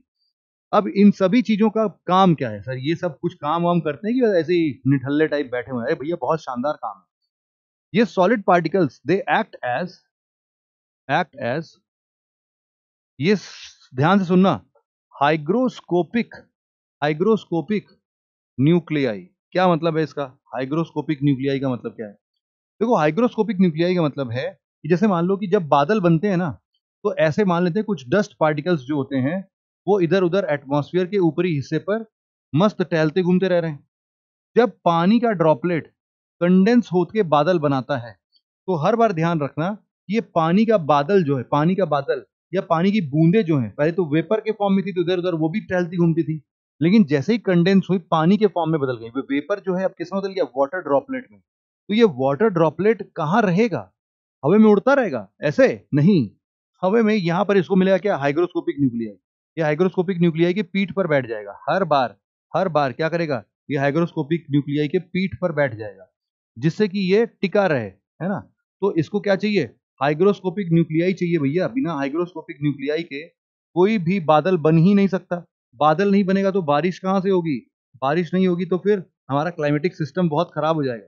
तो वाटर ड्रॉपलेट सारे के सारे कहाँ मिल रहे हैं हम लोग को, यहाँ पर मिल रहे हैं। तो हम बोलते हैं कि यहाँ पर ये जो है ये क्या है, ये है तुम्हारा वाटर ड्रॉपलेट। कहां से आया ये, कंडेंसेशन से आया भैया। और दूसरा, ये जो पिंक कलर के दिख रहे हैं, पिंक वाले, ये क्या हैं, हम बोलते हैं ये वाले हैं हमारे हाइग्रोस्कोपिक न्यूक्लियाई। हाइग्रोस्कोपिक न्यूक्लियाई के जैसे एक्ट करने वाले हमारे सॉलिड पार्टिकल्स। देखा कितना तगड़ा काम है इन सॉलिड पार्टिकल्स का भी, इनके बिना तो भाई साहब बादल बादल कुछ ना बन पाए। हमने बोला इनका एक और काम है बहुत शानदार। अब ये सब वैसे तुम लिख भी सकते हो कि इनकी बदौलत से क्या हो रहा है, हाइग्रोस्कोपिक न्यूक्लियाई की बदौलत से क्या हो रहा है भाई, हमारा हमारा क्लाउड फॉर्मेशन हो रहा है। क्लाउड फॉर्मेशन होने के बाद कई बार बारिश होती है। बारिश को ज्योग्राफी की भाषा में बोलते हैं बेटा प्रेसिपिटेशन। प्रेसिपिटेशन, प्रेसिपिटेशन मतलब रेनफॉल। अब इसके अलावा इसका और क्या काम है सर, और क्या काम है? अरे भैया बहुत काम है यार। तुमको आसमान नीला दिखता है, आसमान नीला तभी दिखता है जब ये सॉलिड पार्टिकल्स के ऊपर ये पानी के ड्रॉपलेट्स बैठते हैं और सूरज की किरणें आती हैं और स्कैटर हो जाती हैं। ये स्कैटर हमेशा ब्लू लाइट की तरफ होती है ज्यादा, इसीलिए हमें आसमान क्या है, नीला दिखता है। और इसीलिए हमें थोड़े रात तक में आते आते आसमान लाल और नारंगी रंग का भी दिखता है। तो हम बोल रहे हैं कि it basically absorbs, reflect and scatter solar light, solar light. अब इसके वजह से हो क्या रहा है, हम बोल रहे हैं कि आवर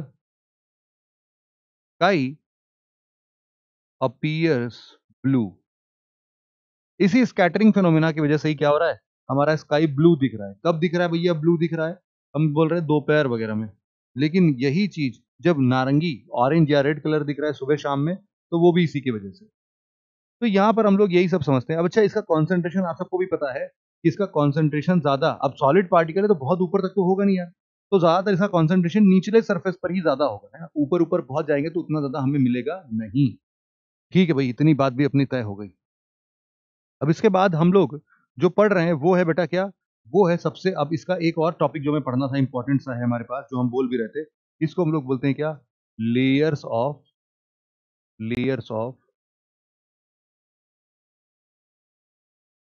एटमॉस्फेयर।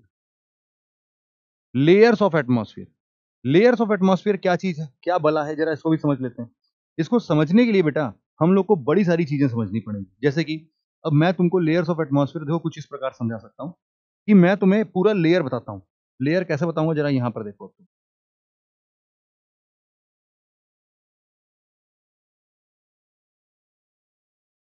हाँ, एक लेयर मैं यहां पर ले रहा हूं, दूसरा लेयर मैं यहां पर ले रहा हूं, एक बेस मैं यहां से बना रहा हूं। ठीक है, अब इसके ऊपर ऊपर चीजें चलती चलेंगी अपनी, है ना। जरा इसी को हम लोग समझते हैं। हम मान लेते हैं कि ये जो है ये हमारा अर्थ का सरफेस है ना, अर्थ का सरफेस। लेकिन ये अर्थ का सरफेस इस प्रकार से है कि हमें एक साइड पर क्या मिल रहा है भाई, यहां पर अगर हम बात कर रहे हैं, ये वाला अर्थ का सरफेस कैसा है, ये वाला इक्वेटर है, मतलब ये 0 डिग्री है। और जैसे जैसे हम लोग इधर जाते जा रहे हैं, इधर जैसे जैसे जाते जा रहे हैं, हमारा पोल आता जा रहा है, हमारा पोल आता जा रहा है। ये हम मान सकते हैं कि भाई साहब हो सकता है कि ये क्या हो, 45 डिग्री हो। और आगे बढ़े, और आगे बढ़े, और आगे बढ़े, यहाँ ये हमारे लिए क्या है, 90 डिग्री नॉर्थ ले लेते हैं, है ना। नॉर्थ ले लेते हैं, साउथ लेते हैं, कुछ भी हो सकता है। बट ये पोलर साइड है, ये इक्वेटर का साइड है, ये पोल का साइड है। और इसके ऊपर हम एटमॉस्फेयर के लेयर्स के बारे में हम बात करना चाहते हैं। तो सबसे पहले जब हम लोग बात करते हैं तो हम लोग बात करते हैं ट्रोपोस्फियर की, है ना, ट्रोपोस्फियर की। ट्रोपोस्फियर की जब भी हम लोग बात कर रहे हैं तो ट्रोपोस्फियर बेटा थोड़ा सा अजीबो गरीब चलता है अपना। कैसे चल रहा है अजीबो गरीब, क्यों बोल रहा हूँ अजीबो गरीब, यहाँ पर समझते हैं कि ट्रोपोस्फियर बेसिकली पोलर साइड पर थोड़ा कम हाइट का होता है, सॉरी, यहाँ पर थोड़ा कम हाइट का होता है। और जैसे जैसे हम लोग इसको थोड़ा सा कहाँ पर चल रहे हैं, हम लोग जैसे जैसे यहाँ पर इक्वेटर के साइड में आते हैं तो थोड़ा ज्यादा हो जाता है। तो ये कुछ इस प्रकार से चल रहा है, मतलब कि अगर मैं बोलूं कि इसकी हाइट कितनी है सर, तो हम बोलते हैं कि इसकी हाइट बेटा अप्रोक्सीमेटली ऐसे ही मान के चलो कि 16 से 18 किलोमीटर है। 16 से 18 किलोमीटर कहाँ पर है बेटा, इक्वेटर पर है। लेकिन पोल के साइड पर क्या है, पहला लेयर का हाइट वो सिर्फ और सिर्फ 8 किलोमीटर का है। ये हमारे लिए क्या है, हम बोल रहे हैं कि सर ये हमारे लिए क्या है, इसका नाम है इस लेयर का ट्रोपोस्फियर। ट्रोपोस्फियर, ट्रोपोस्फियर हमें यही देखने को मिल रहा है ना। 8 किलोमीटर का ये जो ट्रोपोस्फियर है हमें यही देखने को मिल रहा है। और हम बोल रहे हैं कि भाई साहब ये ना बहुत ज्यादा जरूरी है, क्योंकि हमारे जितने भी क्लाइमेटिक इवेंट्स हैं, जैसे कि बादल का बनना, बारिश होना, बिजली कड़कना, साइक्लोन्स का आना, ये सब के सब इवेंट्स जो हैं, साइक्लोन, तूफान, आंधी, बिजली कड़कना, बादल गरजना, सब के सब जितने भी चीजें हैं भाई साहब सब यही चल रहा है। इसके अलावा तुम्हारे जो हेल स्टॉर्म्स गिरते हैं, है ना, हेल स्टॉर्म्स देखा है ऐसे वाले,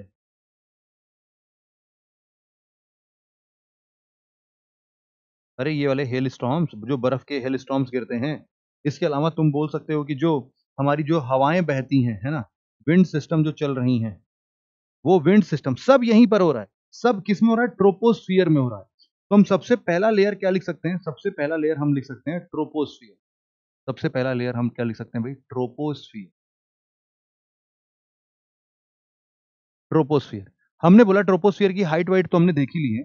लेकिन यहाँ हाइट पर ना एक बहुत ही शानदार चीज होती है।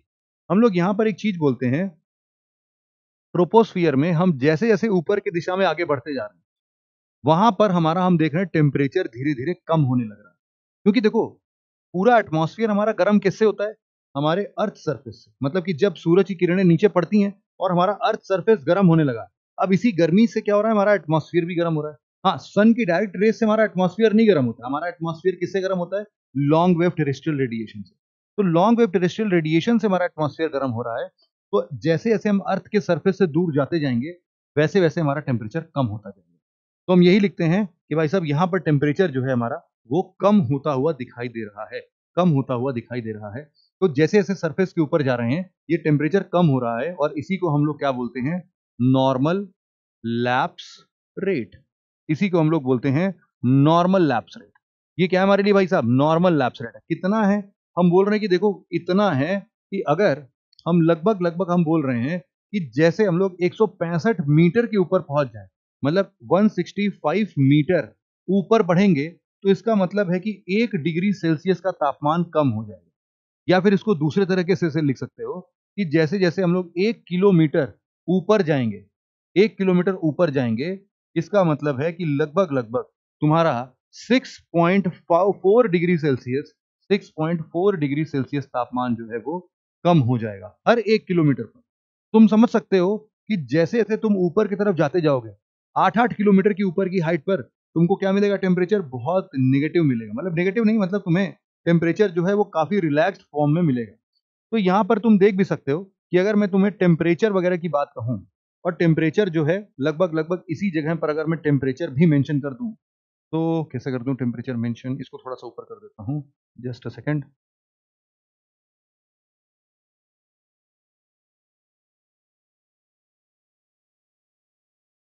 Like this.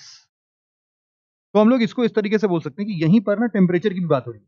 मान लेते हैं टेम्परेचर यहाँ पर बेटा क्या है, 0 डिग्री सेल्सियस, यहाँ पर है लगभग 20 डिग्री सेल्सियस, और धीरे धीरे इधर जा रहा है, इधर -20 डिग्री सेल्सियस, -40 डिग्री सेल्सियस, इधर -60 डिग्री सेल्सियस, इधर -80 डिग्री सेल्सियस, और ये -100 डिग्री सेल्सियस, और इधर साइड में जा रहे हैं तो 20 डिग्री, या इधर 50 डिग्री सेल्सियस तक इधर चला जा रहा है। तो हम लोग तापमान को भी देख रहे हैं और पोल्स को भी देख रहे हैं। तो हम बोल रहे हैं कि यार देखो, जो टेम्परेचर है तुम्हारा, वो भाई साहब आगे बढ़ते बढ़ते ना बहुत ही ज्यादा हो जाएगा यार। तुम मान के चलो कि टेम्परेचर, जैसे मान लो अर्थ का एवरेज टेम्परेचर हमने क्या बोला था, 15 डिग्री सेल्सियस बोला था। मतलब जो टेम्परेचर है जो, वो मान लेते हैं 15 डिग्री सेल्सियस। कहां पर होगा भाई, यहां पर कहीं होगा 15 डिग्री सेल्सियस। यहां से यहां से निकलते निकलते इसकी हाइट पर जब पहुंचता है, तो लगभग लगभग कितना पहुंच जा रहा है पता है, वही लगभग लगभग -50 डिग्री सेल्सियस। हाँ, टेम्परेचर कम होते होते कितना पहुंच गया भाई साहब, बहुत ही कम पहुंच गया है, बहुत ही कम हो गया है। तो ये टेम्परेचर का फ्लो दिखा रहा है अपने को, टेम्परेचर का फ्लो दिखा रहा है। तो यहां पर इसको हम थोड़ा पीछे भेज देते हैं। ये क्या दिखा रहा है हमारा टेम्परेचर, ये रेड कलर की जो लाइन है ये हमारे टेम्परेचर को दिखा रहा है। अब इसके बाद क्या होगा, इसके बाद हम लोग बोलते हैं हर एक लेयर के बाद बेटा एक ना मिक्सचर का लेयर आता है, कि अब दूसरा लेयर शुरू हो रहा है, एक लेयर खत्म हो रहा है, तो इन दोनों में ट्रांजिशन जोन आता है। ये ट्रांजिशन जोन हमेशा ये लगभग लगभग 2 किलोमीटर के आसपास का रहता है। तो हमने बोला कि यार देखो, इस वाले रीजन में अगर हम बात करते हैं तो 2 किलोमीटर का हम एक क्या करते हैं, एक ट्रांजिशन जोन ले लेते हैं, लगभग ऐसा। इसको हम लोग क्या बोलते हैं, इसको हम लोग बोलते हैं बेटा ट्रोपोपॉज। क्या बोलते हैं भाई, ट्रोपो ट्रोपोपॉज। और इस ट्रोपोपॉज में हम बोलते हैं कि टेम्परेचर में कोई भी प्रकार का घटना बढ़ना कुछ नहीं होता, ये बिल्कुल ऐसा होगा, है ना, ये बिल्कुल ऐसे ही चलेगा। अब इसके बाद कौन सा लेयर आता है, हम बोल रहे हैं यार देखो भैया, इसके बाद जो लेयर है, अच्छा एक चीज और बता देता हूँ, कि यहाँ पर जैसे मैंने बताया, इसको भी जरा लिखते चलो कि ट्रोपोस्फियर में और क्या क्या चीजें मिल रही है तुमको। ट्रोपोस्फियर में भाई साहब हमने क्या बोला, सबसे ज्यादा मैक्सिमम वाटर वेपर का प्रेजेंट यही मिलेगा तुमको, क्योंकि सारे के सारे क्लाइमेटिक फिनोमेना तो यही हो रहे हैं। तो हम लोग बोलते हैं मैक्सिमम वाटर वेपर प्रेजेंस। कौन से लेयर में, अरे बताओगे, कहाँ चले गए तुम लोग। हाँ, ट्रोपोस्फियर में। और दूसरा, जितना भी क्लाइमेटिक और वेदर वेदर फिनोमेना होता है, ऑल एग्जिस्ट्स इन दिल, हम बोलते हैं कि all the climatic and weather phenomena, all the climatic and weather phenomena exists in this layer. अच्छा भाई साहब, हमने देखा भी, बादल के गरजना बरसना, कड़कना, साइक्लोन, विंड, हेल स्टॉर्म, सब यहीं पर चल रहा है ना। चाहो तो ब्रैकेट में ये सब लिख भी लेना कि ये सब है हमारे फिनोमेना। फिर इसके बाद जो हमारा अगला अगला जो लेयर है भाई साहब, वो देखो कैसा है। अगला लेयर का नाम बेटा है स्ट्रेटोस्फियर। क्या है भाई, स्ट्रेटोस्फियर। तो ये स्ट्रेटोस्फियर कहां तक पहुंचा है, अब इसको जरा मैं, अब देखो यहाँ जुगाड़ करना पड़ेगा हमको, जुगाड़ इस हिसाब से करना पड़ेगा तुम्हारा नोट भी बन जाए और कुछ हो भी ना। तो मैंने इस पूरे पेज को ही कॉपी कर दिया है ना। तो मैं तो बेटा इनको इरेज कर सकता हूँ, ये सारी चीजें जो मैं बता रहा हूँ ना, ये सब है ऑलरेडी अपने पास में, पिछले स्लाइड पर लिखा हुआ है, टेंशन मत लो। तो अब हमारे पास जो अगला आता है लेयर्स ऑफ एटमॉस्फेयर में, वो क्या आ गया, अब वो आ गया नेक्स्ट बेटा, क्या अगला स्टेज है हमारे पास में, स्ट्रेटोस्फियर। स्ट्रेटोस्फियर, तुमको भी पता है कि स्ट्रेटोस्फियर अभी हमने पढ़ा भी था। हमने पढ़ा था कि 12-13 किलोमीटर की हाइट, अरे इन्हीं का एवरेज ले लिया था मैंने, 12-13 किलोमीटर की हाइट से 50 किलोमीटर तक की हाइट पर क्या मिलता है हमें, स्ट्रेटोस्फियर मिल रहा है भाई साहब। तो हम वही देख भी रहे हैं कि स्ट्रेटोस्फियर जो है अब हमारे लिए, हम कुछ ऐसा देखते हैं कि लगभग लगभग ये वाला है सर, ऐसा।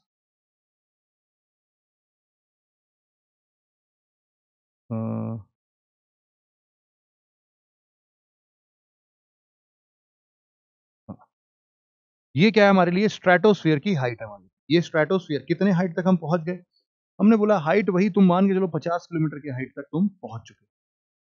50 किलोमीटर इधर भी है भाई, 50 किलोमीटर के अल्टीट्यूड पर। अब यहाँ पर क्या क्या चीजें हो रही होंगी, सबसे पहले तो मैंने तुम्हें यही बताया कि कुछ कुछ लेयर यहाँ पर कैसी होंगी भाई साहब, ओजोन लेयर जैसी होंगी। तो हम बोल रहे थे कि एक लेयर तो यहाँ पर ऐसा भी है कि 20 से 30 किलोमीटर का ये एक लेयर ऐसा मिलेगा जिसको हम लोग क्या बोल सकते हैं, ओजोनोस्फियर। ओजोनोस्फियर। लेकिन ये तो सिर्फ क्या है, सिर्फ ये वाला रीजन है ना, इसको हम लोग क्या बोल रहे हैं, ओजोनोस्फियर बोल रहे हैं। ये हमारे लिए क्या है, ओजोनोस्फियर है। लेकिन इसके ऊपर ये पूरा हिस्सा क्या कहला रहा है, ये पूरे हिस्से को हमने बोला कि भैया इसका नामकरण तो सिंपल रख देते हैं, इसका नामकरण तो है ही हमारे पास क्या, स्ट्रेटोस्फियर। तो स्ट्रेटोस्फियर के अंदर ही हमें क्या मिल रहा है, ओजोनोस्फियर मिल रहा है। कहां से कहां तक मिल रहा है, अगर हमें लिखना है तो हम लिख सकते हैं कि भाई देखो 20 से लेकर 30 किलोमीटर की हाइट तक तुमको कुछ ना कुछ ऐसा मिल रहा है। 20 से 30 किलोमीटर या फिर 25 से 30 किलोमीटर, कुछ भी ऐसे लिख सकते हो। अब ये जो तुम्हारा ट्रोपोपॉज था बेटा, ये ट्रोपोपॉज ही तुम्हारे लिए क्या था, मान के चलना कि यही तुम्हारे लिए लगभग 20 किलोमीटर, 2 किलोमीटर के ट्रोपोपॉज होते हैं अपने पास में, 2 किलोमीटर के ट्रोपोपॉज। तो स्ट्रेटोस्फियर में क्या होगा, स्ट्रेटोस्फियर में हमने बोला कि भाई देखो स्ट्रेटोस्फियर में सबसे इंपॉर्टेंट चीज क्या है, सबसे इंपॉर्टेंट चीज है कि यहां पर से हमारे जो भी इंटरनेशनल फ्लाइट्स वगैरह होती है ना, वो सब यहीं ट्रैवल कर रही है बेटा, यहीं पर ट्रैवल करती हैं। क्यों, यहां पर क्यों ट्रैवल करती हैं, उसके पीछे रीजन ये है कि यहां पर से, है ना, यहां पर क्या होता है, एयर का डिस्टरबेंस नहीं होता है, एयर का डिस्टरबेंस नहीं होता है। तो जिसकी वजह से ये एरोप्लेन्स बड़े शानदार तरीके से यहाँ पर उड़ सकती हैं बिना किसी डिस्टरबेंस के। तो एरोप्लेन वगैरह सब यहीं पर उड़ते हैं। दूसरा क्या है, जब तुम पोलर रीजन्स पर जाओगे बेटा, पोलर रीजन्स पर, तो तुमको इन पोलर रीजन्स पर एक बहुत ही शानदार बादल देखने को मिलता है। ये शानदार बादल क्या कहलाता है, स्ट्रेटोस्फेरिक, पोलर स्ट्रेटोस्फेरिक क्लाउड। तो यहाँ पर तुमको क्या मिल रहा है, यहाँ पर ये क्या है तुम्हारे लिए, इसको हम लोग क्या बोल रहे हैं, पोलर रीजन में मिलेगा सिर्फ। ये क्या है तुम्हारे लिए, पोल्स हैं, हमने लिखा है ना कि ये पोल्स हैं, ये पोल है तुम्हारा। तो सिर्फ पोलर रीजन पर तुमको क्या मिलेगा, पोलर स्ट्रेटोस्फेरिक क्लाउड मिलेगा। तो यहाँ पर स्ट्रेटोस्फेरिक क्लाउड तो तुम्हारे लिए बड़ा ही मतलब सिंपल सा होता है, पोलर स्ट्रेटोस्फेरिक क्लाउड, ऐसा कुछ है नहीं। यहाँ पर हम लोग चाहें तो इस बात को लिख भी सकते हैं कि ये क्या है भाई हमारे लिए, इसको हम लोग बोलते हैं polar stratospheric cloud, polar stratospheric cloud. तो हम जरा अब यहाँ पर अगर हमसे कोई पूछता है कि स्ट्रेटोस्फियर में क्या है, सबसे पहले स्ट्रेटोस्फियर में बेटा एक उल्टा काम होने लगता है, क्योंकि यहाँ पर हीट ट्रैप हो रही है ओजोनोस्फियर में, अल्ट्रावायलेट रेस। तो हम जैसे जैसे ऊपर में बढ़ते जाते हैं हमारा टेम्परेचर बढ़ता जाता है। सबसे पहले हम लिखते हैं कि यहाँ पर उल्टा हो रहा था, ट्रोपोस्फियर में ऊपर जाने से टेम्परेचर घट रहा था, और यहाँ पर क्या हो रहा है, जैसे जैसे हम ऊपर जा रहे हैं टेम्परेचर बढ़ रहा है। तो हम बोलते हैं कि अरे भैया यहाँ तो उल्टा ही हो गया। हम लोग बोलते हैं कि अगर यहाँ पर एल्टीट्यूड को तुमने बढ़ाया, एल्टीट्यूड को तुमने बढ़ाया, तो इसका मतलब है कि टेम्परेचर भी तुम्हारा बढ़ गया। ओ लो भाई, मतलब यहां पर हम बोल सकते हैं, इसको हमने क्या बोला था, नॉर्मल लैप्स रेट बोला था, लेकिन यहां पर हम इसको क्या बोलेंगे, ये तो उल्टा होने लगा उससे, इसीलिए हम इसको बोलते हैं नेगेटिव, नेगेटिव लैप्स रेट।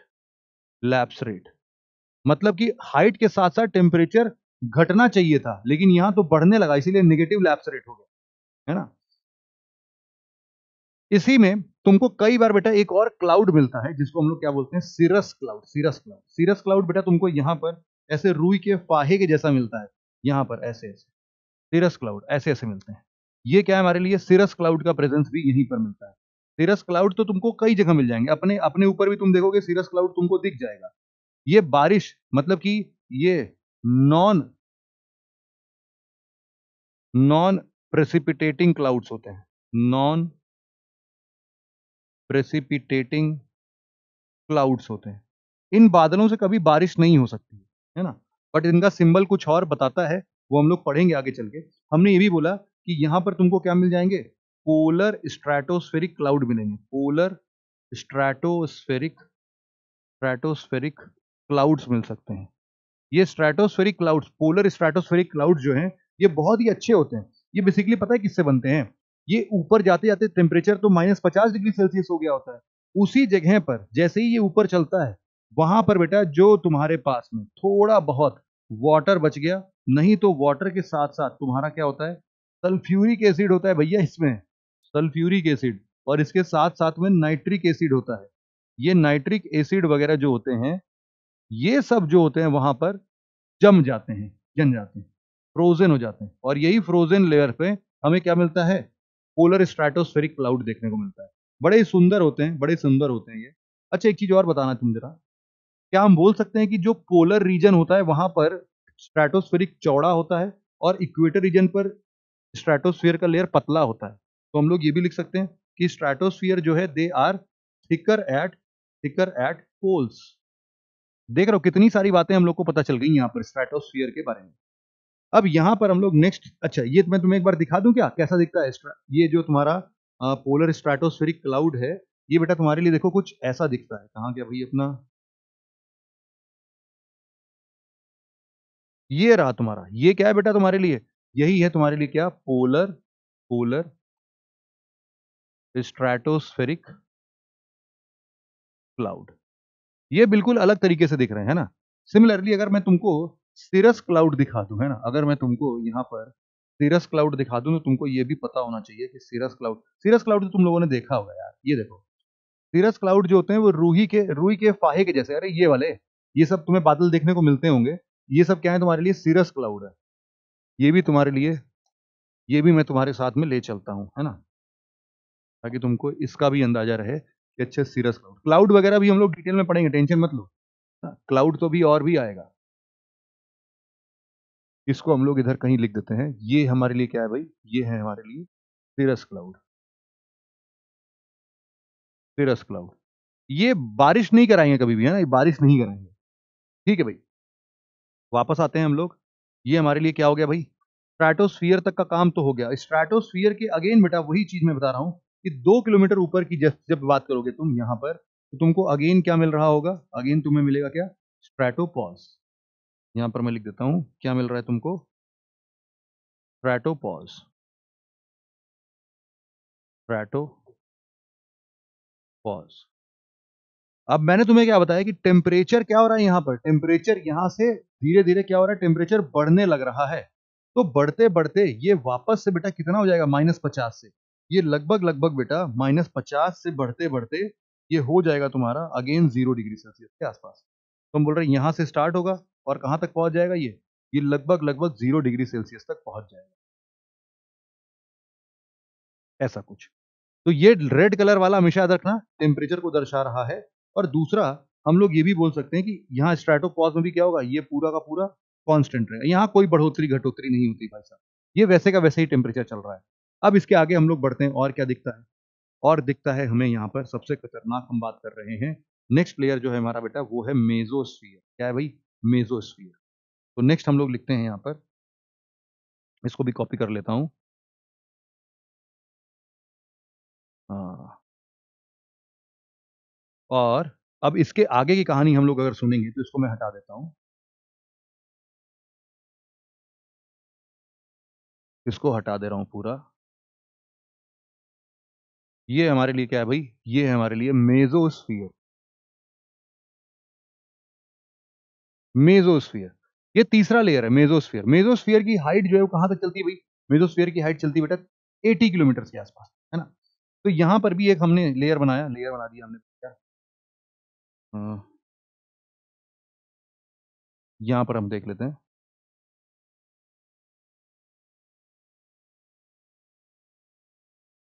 ये हमारे लिए क्या है भाई? 80 किलोमीटर तक का मेसोस्फीयर। तो हम लोग यही लिखते हैं कि यहां पर कितनी हाइट हो गई भाई? ये हो गया लगभग 80 किलोमीटर। इसको हम लोग क्या बोलते हैं? मेसोस्फीयर बोल रहे हैं, मेसोस्फीयर। मेसोस्फीयर की जब भी हम लोग बात करें, मेसोस्फीयर में बेटा क्या हो रहा है? सबसे खतरनाक अगर कहीं पर टेम्परेचर अर्थ के आसपास में कम है तो वो मेसोस्फीयर है। हम बोलते हैं मेसोस्फीयर एक ऐसा जोन है जहां पर हम लोग लोवेस्ट टेम्परेचर देखते हैं, लोवेस्ट टेम्परेचर नियर अर्थ। अर्थ के पास का सबसे लोवेस्ट टेम्परेचर कितना हो जाता है बेटा? लगभग -100 डिग्री सेल्सियस तक पहुंच जाता है यहाँ का तापमान। बहुत ज्यादा माइनस, बहुत ज्यादा कम। यहाँ पर एक चीज हम लोग को और दिखता है, यहाँ पर ना मीटियर्स जो होते हैं, मीटियर्स वो आके यहाँ पर जल जाते हैं। ये मैंने तुम लोग को मीटियर पढ़ाते टाइम भी बताया था। और यहाँ पर भी एक प्रकार के अजीबोगरीब बादल मिलते हैं, इनको हम लोग बोलते हैं polar polar mesospheric mesospheric clouds, polar mesospheric cloud. इन्हीं को एक और नाम देते हैं हम लोग, इनको बोलते हैं हम लोग क्या, नॉक्टिल्यूसेंट क्लाउड, नॉक्टिल्यूसेंट क्लाउड, नॉक्टिल्यूसेंट क्लाउड बोलते हैं इनको। और इसके साथ साथ हम लोग बोलते क्या है भाई, ये लोएस्ट टेम्परेचर है, मतलब कि ये क्या है, कोल्डेस्ट कोल्डेस्ट एरिया है, कोल्डेस्ट रीजन है ये। तो मेजोस्फीयर में हम लोगों ने दो तीन चीजें जो देखी वो उसको सिंबलाइज भी कर लेते हैं हम लोग, कि अगर मान लेते हैं कि यहाँ पर कोई पत्थर वत्थर आता है, मीटियर आ गया यहाँ पर, तो ये लगेगा जलने, क्योंकि यहाँ पर इतना एटमॉस्फेयर तो होता है कि ये भाई साहब पूरा एकदम क्या करें, ये एकदम तेजी से जलने लगे, है ना, तेजी से जलने लगे। और यहाँ पर हम लोग समझ सकते हैं कि ये भाई साहब पूरा आग पकड़ ले रहा है इसमें, है ना, ये पूरा आग पकड़ लिया इसमें, पूरा तेजी से जलते हुए आता है एकदम खतरनाक तरीके से, है ना। अब ये क्या हुआ, इसके साथ साथ हम लोगों ने क्या बोला, यहाँ पर एक और अजीबोगरीब क्या मिल रहा है हमें, बादल मिल रहा है, पोलर रीजन्स में मिलेगा, लेकिन इसको क्या बोलते हैं हम लोग, नॉक्टिल्यूसेंट, नॉक्टिल्यूसेंट क्लाउड, या फिर पोलर मेजोस्फेरिक क्लाउड, ये भी बोल रहे हैं। ये दो चीजें हमें यहाँ पर पढ़नी थी। अब ये नॉक्टिल्यूसेंट क्लाउड जो है बेटा, ये कैसा दिखता है, यहाँ पर दिखा देता हूँ मैं। देखो भाई, ये कुछ इस प्रकार से दिखता है, ये दिखा क्या, इसको क्या बोल रहे हैं हम लोग, इसको बोलते हैं हम लोग क्या, नॉक्टिल्यूसेंट क्लाउड।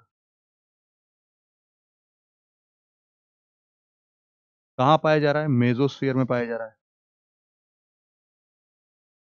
अब यहां पर हम लोगों ने क्या देखा कि जो टेम्परेचर है वो कहां तक पहुंच जा रहा है भाई, टेम्परेचर जो है वो -100 तक पहुंच जा रहा है, मतलब यहां से निकलेगा और टेम्परेचर कहां पहुंच जा रहा है भाई साहब, ये देखो यहां पर, ये क्या है हमारा -100 डिग्री सेल्सियस के आसपास का तापमान यहां पर पहुंच जा रहा है। तो ये टेम्परेचर के साथ साथ भी हम लोग देखते चल रहे हैं ना, ये भी हमेशा याद रखना कि टेम्परेचर भी अपना आगे धीरे धीरे बढ़ते चल रहे हैं।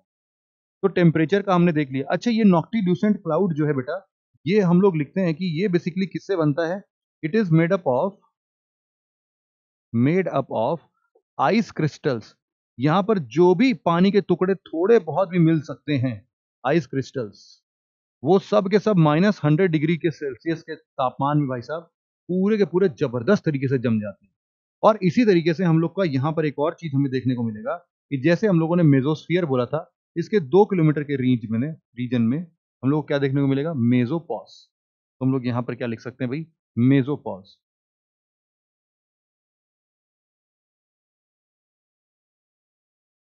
मेजोपॉज। मेजोपॉज में अगेन टेम्परेचर में कोई घटोतरी बढ़ोतरी नहीं होगी, ये बिल्कुल ऐसा ही चल। अब इसके बाद हम लोग बोलते हैं इसके ऊपर का कहानी क्या है सर, इसके ऊपर की कहानी भैया, इसके ऊपर की कहानी, जैसे जैसे हम लोग मेजोस्फीयर के ऊपर चलते हैं, हमें मिलता है बेटा एक लेयर जिसको हम लोग बोलते हैं यहां पर आयोनोस्फीयर। क्या बोलते हैं भाई, आयोनोस्फीयर। मेजोस्फीयर के ऊपर हमें मिलता है आयोनोस्फीयर। यहाँ पर हम लोग अब अगले अगले टॉपिक पर क्या लिख सकते हैं, इसको वापस एक बार कॉपी कर लेता हूं मैं, और अब इसके बाद आ जाएगा हमारा यहाँ पर, इसको वापस से इरेज कर देता हूं।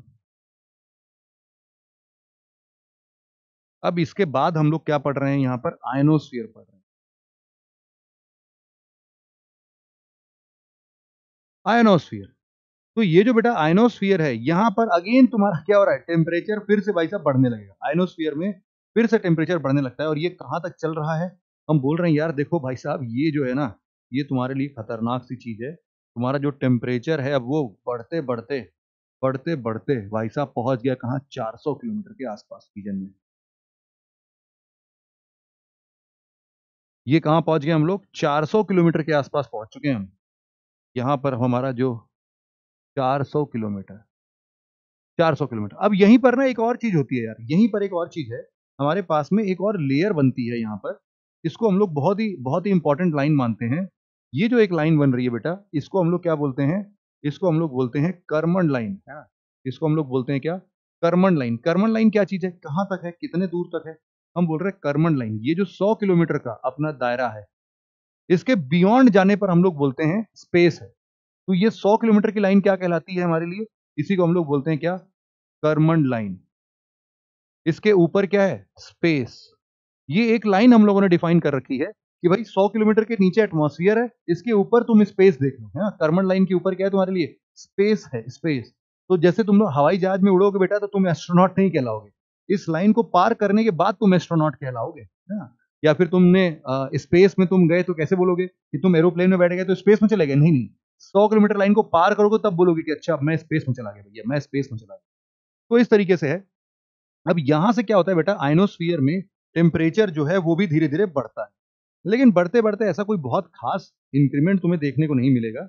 लेकिन हाँ यही है कि टेम्परेचर तो यहाँ पर इसको क्या पहले क्या बोलते हैं वो लिख देता हूं मैं, आयनोस्फीयर बोलते हैं इसको। क्या नाम देते हैं भाई इसको, आयनोस्फीयर। अब तुमको ये बात नहीं समझ में आ रही होगी सर इसको आयनोस्फीयर क्यों बोलते हैं। भाई देखो आयनोस्फीयर जो भी बोल रहे हैं वो इसलिए क्योंकि इस जगह पर, यहाँ पर कई सारे जगहों पर तुमको दिख रहा होगा ये आयंस में चीजें डेवलप रहती हैं ना, यहाँ पर आयंस में चीजें जो हैं वो काफी ज्यादा तुम्हें देखने को मिलती हैं।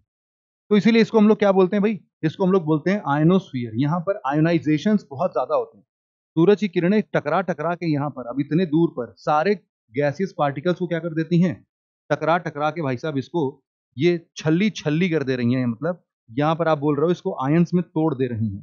तो हम लोग जरा इसके बारे में भी लिख लेते हैं, क्या है भाई आयनोस्फीयर क्या है। हमने सबसे पहले ये समझना है कि आयनोस्फीयर में अगेन क्या हो रहा है, जैसे जैसे हम ओहो जैसे जैसे हम एल्टीट्यूड बढ़ाएंगे, जैसे जैसे हम एल्टीट्यूड बढ़ाएंगे इसका मतलब है टेम्परेचर अब यहाँ पर फिर से बढ़ने लगेगा। इतना ज्यादा टेम्परेचर अब यहाँ पर हमें महसूस हो रहा है कि भाई मतलब ऐसा भी नहीं है -100 डिग्री सेल्सियस से थोड़ा सा हम आगे बढ़ रहे होंगे, लेकिन टेम्परेचर जो है ये हमेशा हम लोग बोल रहे हैं कि बढ़ेगा। यहाँ पर हमने बोला कि एक स्पेशल लाइन है, 100 किलोमीटर की लाइन है, इसको हम लोग बोलते हैं करमन लाइन। करमन लाइन, इसके ऊपर गए तो स्पेस मिलेगा। अगला है हम बोल रहे हैं कि यहां पर ना सन के रेज में, अब देखो यहां पर बेटा सूरज की किरणों की जब भी बात करते हैं तो अब यहां पर ना सारे रेज पहुंच रहे हैं, एक्स रेज भी पहुंच रहा है, यूवी रेज भी पहुंच रहा है। यूवी रेज तो यहां पर क्षमता है ना, ऊपर यूवी रेज पहुंच रहा है, एक्स रेज पहुंच रहा है, गामा रेज भी पहुंच रहा है। ये सब इतने खतरनाक वेव्स हैं, रेज हैं कि इन सब ने यहाँ के पूरे जो भी गैसियस एटम्स थे उनको टकरा टकरा के उनको आयंस में कन्वर्ट कर दिया। यही बात हम लिख रहे हैं, इसीलिए इसको आयंस में हम लोग लिखते हैं। हम लोग बोलते हैं कि due to presence of due to due to presence of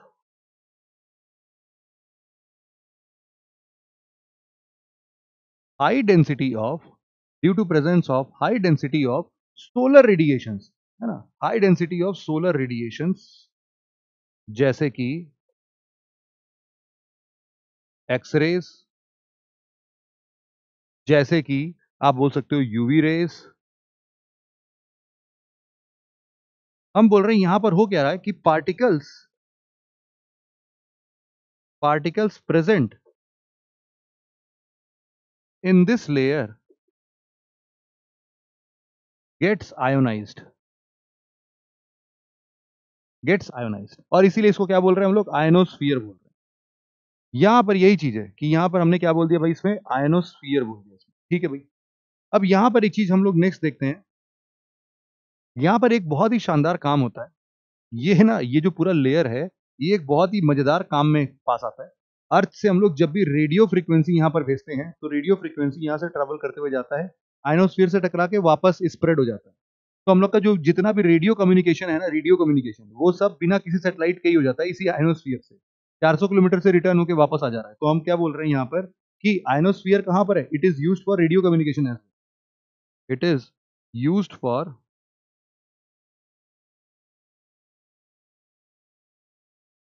radio communication. और अगेन अगर मैं तुमको टेम्परेचर के बारे में बताऊं तो टेम्परेचर भाई साहब अब यहां से फिर से निकल रहा होगा, टेम्परेचर यहां से फिर से निकल रहा होगा और कहां पहुंच जाएगा, लगभग वही -50 डिग्री सेल्सियस के आसपास। यहां पर हम बोल रहे हैं लगभग, हाँ ठीक है, लगभग यहां तक पहुंच गया 50 डिग्री सेल्सियस के आसपास। ये ऐसा कुछ टेम्परेचर इस प्रकार से बढ़ा। अब लेकिन देखो जब इसके ऊपर जा रहे हैं बेटा, हम लोग इसके ऊपर जा रहे हैं तो इस लेयर को हम लोग बोलते हैं क्या, इस लेयर को हम लोग बोलते हैं बेटा एक्सोस्फीयर। एक्सोस्फीयर। अब इस एक्सोस्फीयर की कोई अंत नहीं है, है ना। तो टेम्परेचर हम बोल रहे हैं कि अब यहाँ के बाद से टेम्परेचर धीरे धीरे अपना मतलब अब ऐसे ही मतलब निकल जाएगा, बस आगे बढ़ता रहता है। अब टेम्परेचर के वेरिएशन जिगजैग फॉर्म में नहीं मिलेंगे हमें, अब टेम्परेचर का वेरिएशन बेटा अब ऐसे ही जो है वो निकलता रहेगा आगे ही आगे ऐसा।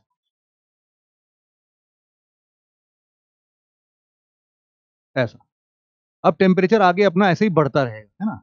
तो ये अब आगे अब ऐसे ही निकल जाएगा एक्सोस्फीयर अपना, टेम्परेचर धीरे धीरे बढ़ता रहेगा। इसी एक्सोस्फीयर के बारे में अब हम थोड़ा सा बात कर लेते हैं। आयनोस्फीयर के बाद हम लोग देख लेते हैं कि ये जो एक्सोस्फीयर है, वैसे तो इसमें कुछ ऐसा खास पढ़ने का नहीं है, बस एक चीज का ध्यान रखना यहाँ पर बेटा तुम लोग, कि ये जो एक्सोस्फीयर है, कई बार हम लोग ये जो दो लेयर्स हमने लिखे ना, एक्सोस्फीयर और आयनोस्फीयर, इन दोनों लेयर्स को हम मिला के क्या बोलते हैं, इन दोनों लेयर्स को हम मिला के बेटा बोलते हैं